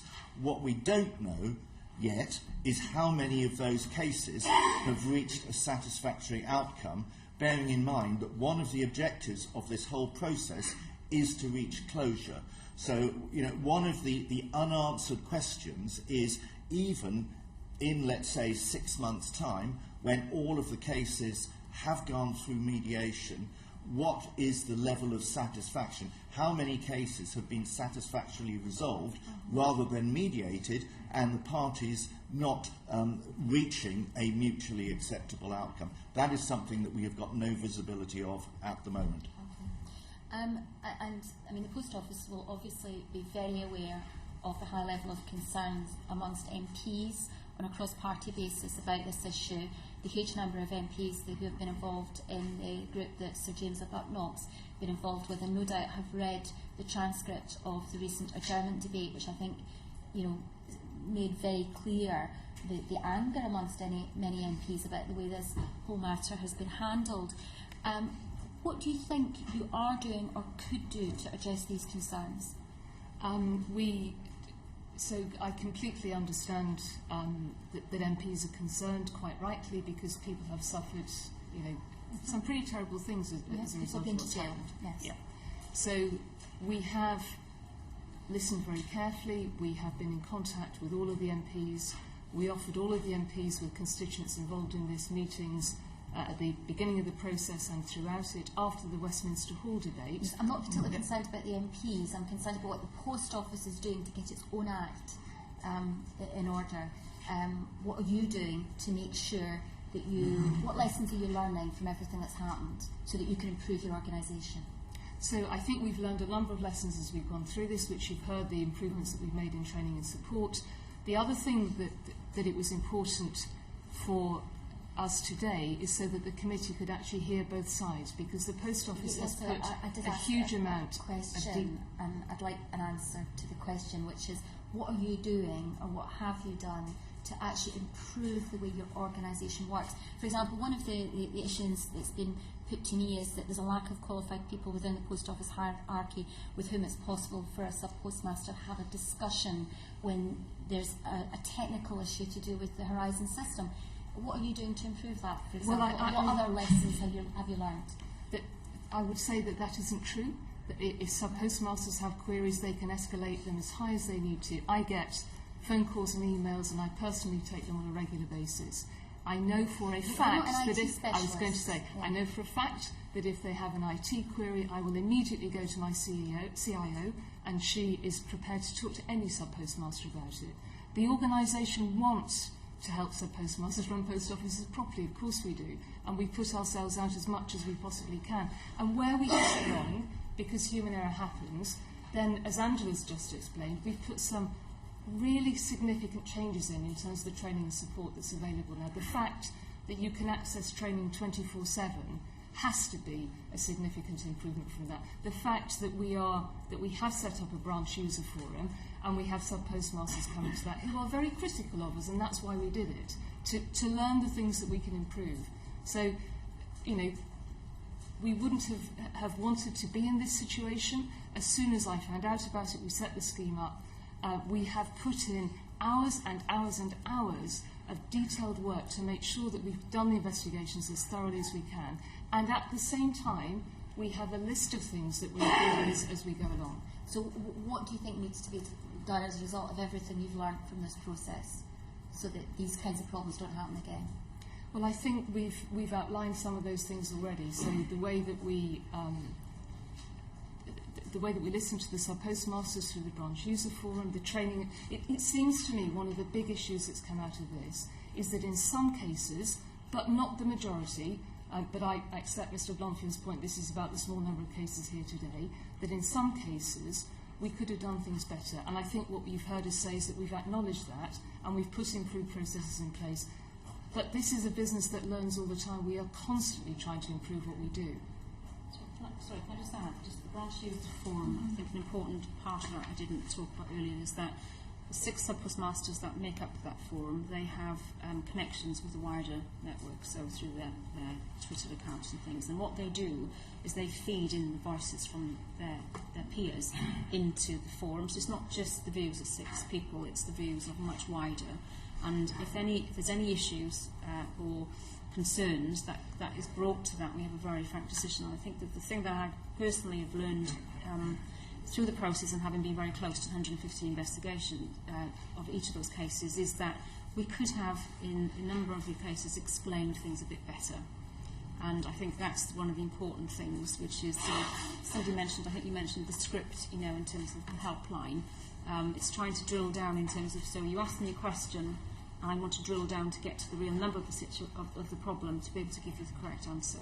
And one of the things I've just introduced in the last few months is an information tool that allows us to look into the data of the branch. If a branch rings up and says, I've just done this to my system, we can look and say, actually, this is what you've done. So we can actually give them the correct advice rather than the advice from the question or the information they've given us. I think that's a massive step forward. Can I just ask Mr. Henderson if you've got any observations on the comments that you've just heard, Bill? I'd like to actually go back to a point that was made in the first session, which was the comparison between Crown offices and branches, and a number of points relating to why Crown offices, on the face of it, appear to deal with some of the Horizon issues better than branches. The point that was not made by the witnesses in that first session is that Crown offices have one significant difference compared with a branch, and that is they have the ability to write off losses up to certain sort of levels. A branch, a sub-postmaster, cannot do that. He is accountable, you know, for every penny. If there is a discrepancy, he has to make that good. That same principle does not apply to Crown offices. And another of the outstanding questions that we have put to post offices, we want data comparing and contrasting losses written off by Crown offices and the equivalent losses borne by sub-postmasters. Because our work to date has indicated that they both suffer from the same underlying problems. However, the solutions are very different, because generally speaking, a sub-postmaster cannot write off a loss. He has to make it good. So that's a point relating to the first session. Another topic that has not been discussed at all today is what I've called system changes. Over a period of time, Post Office, quite sensibly, have introduced a number of system changes. Some have benefited sub-postmasters and Post Office, of which the changes to lottery and scratch cards, I think, is a very good example. Bearing in mind that under the contract, the sub-postmaster is responsible to make good all losses, I am concerned that a number of those process changes have reduced costs to Post Office or have benefited Post Office and have acted to the disadvantage of sub-postmasters. A number of those changes have been implemented without any consultation or without adequate consultation. And I'm concerned that over time, Post Office has been gradually transferring risk from itself to sub-postmasters, and ultimately that is being reflected in losses that they are bearing. You have anticipated my question about the contractual basis of the relationship between the Post Office and the sub-postmasters, and I think you've basically made it very explicit, the problem there.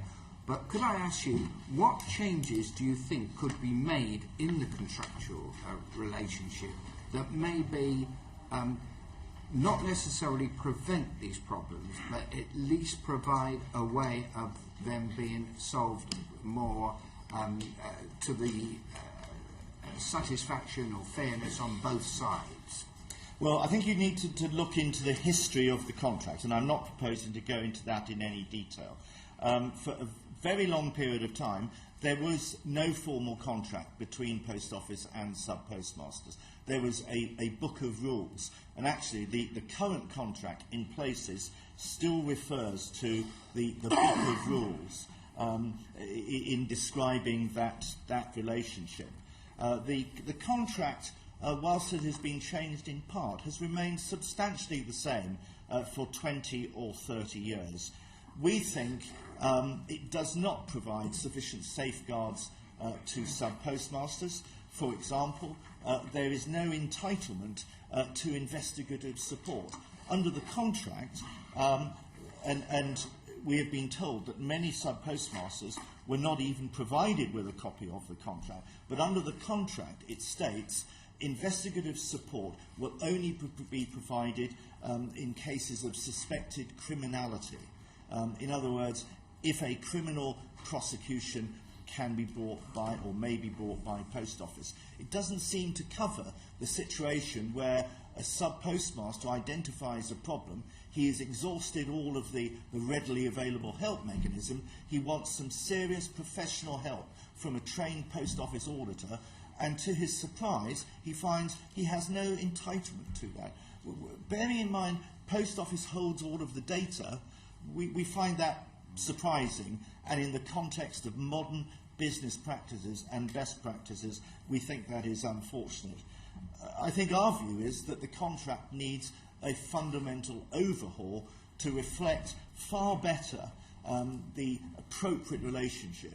It strikes us that it's written in words of very much a master-servant relationship, you know, that perhaps was appropriate 70 years ago, but you know, should not be part of a modern sort of contract.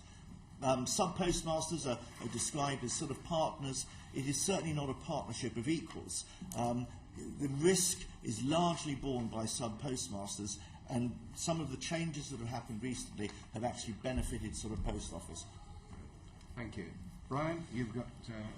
For the record, and again I refer to the evidence submitted by my colleague Mr James Bruthnott, where he hoped that the Post Office would not plead the statute of limitations with regard to sub-postmasters' legal actions, some of them caused by the behaviour of the Post Office.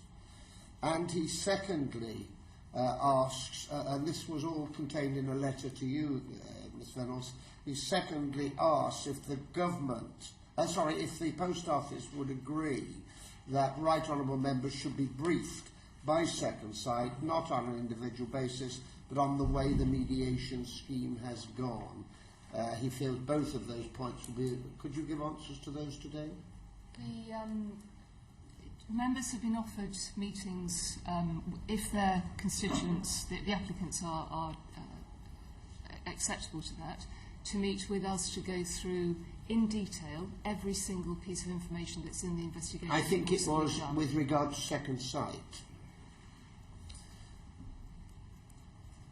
My question. I can't see any reason why that isn't possible. We would need to discuss it with the applicants clearly.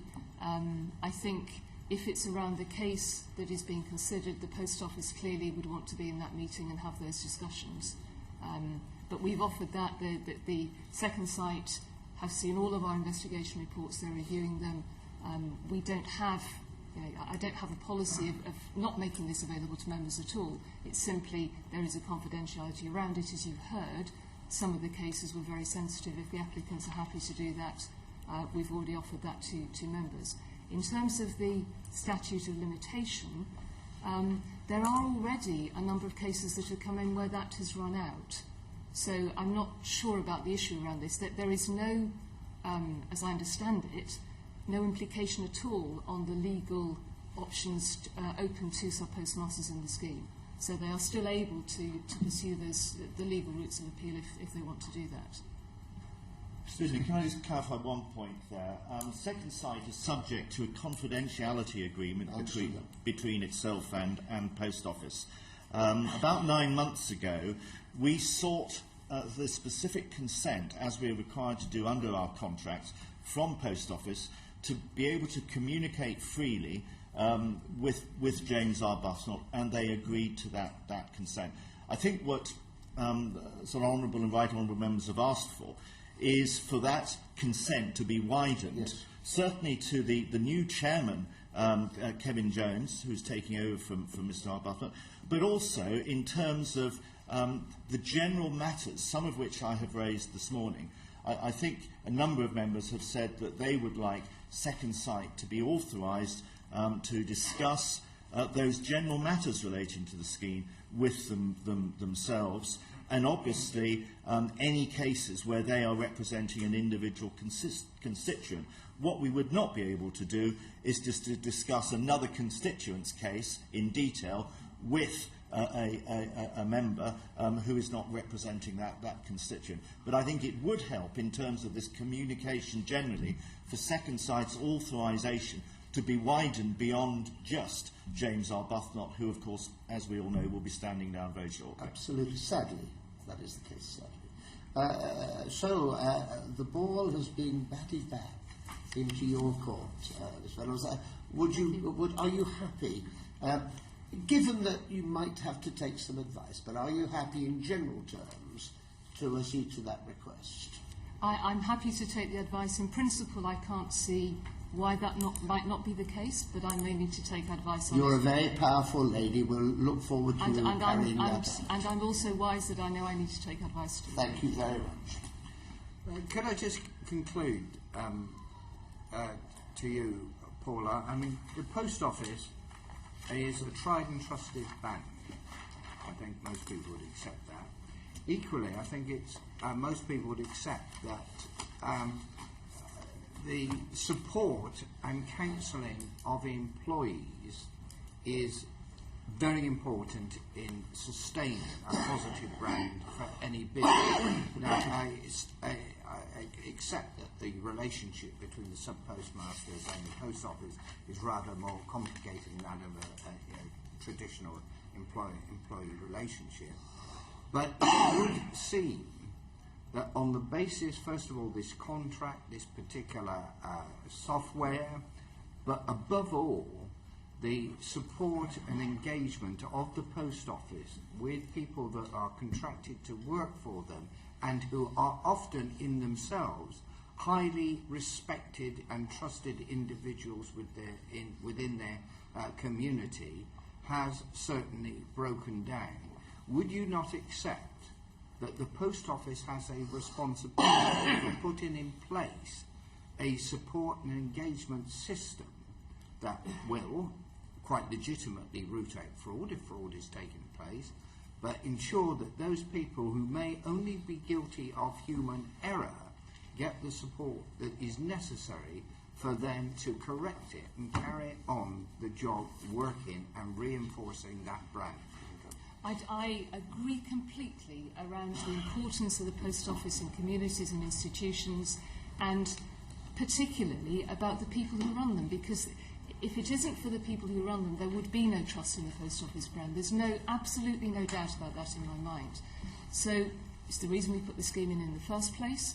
I do want to say that actually the last point that Mr. Henderson made about various comments relating to the contract and other issues, without an opportunity to reply to that now, we will give the committee some further notes on that, because there were some sweeping generalisations there that is simply not true.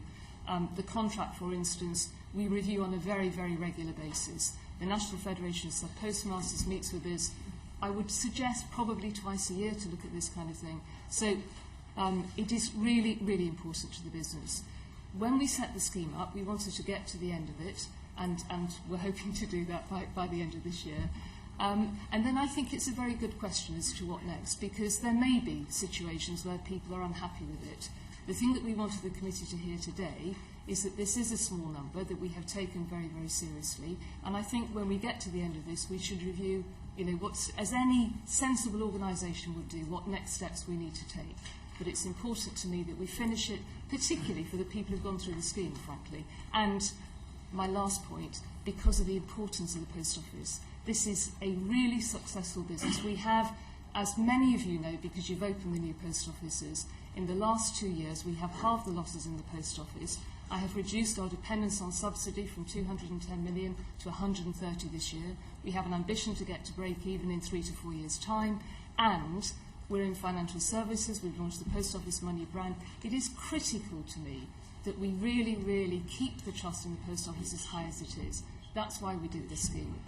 I think most MPs would agree, certainly, with the latter statement, but given the cases that have been very publicly demonstrated and some of the evidence that is surfaced at this committee and indeed in other debates that have taken place, would you not accept that the Post Office has been deficient, in effect, with its duty of care towards the sub-postmasters that are so important in actually reinforcing that positive brand? Not at all in terms of the vast majority. As we've said to you today, yes, in some cases we could have done better in terms of training and support. But the point is that it is those minority of cases that actually colour the public perception of the whole organisation. It's true in most businesses yes. that, and that's why that we this set this up. taken place. Right. And what I think has concerned everybody is the culture of denial, as my honourable friend said on my left, that seems to exist within the Post Office in dealing with this minority of cases. And I hope that we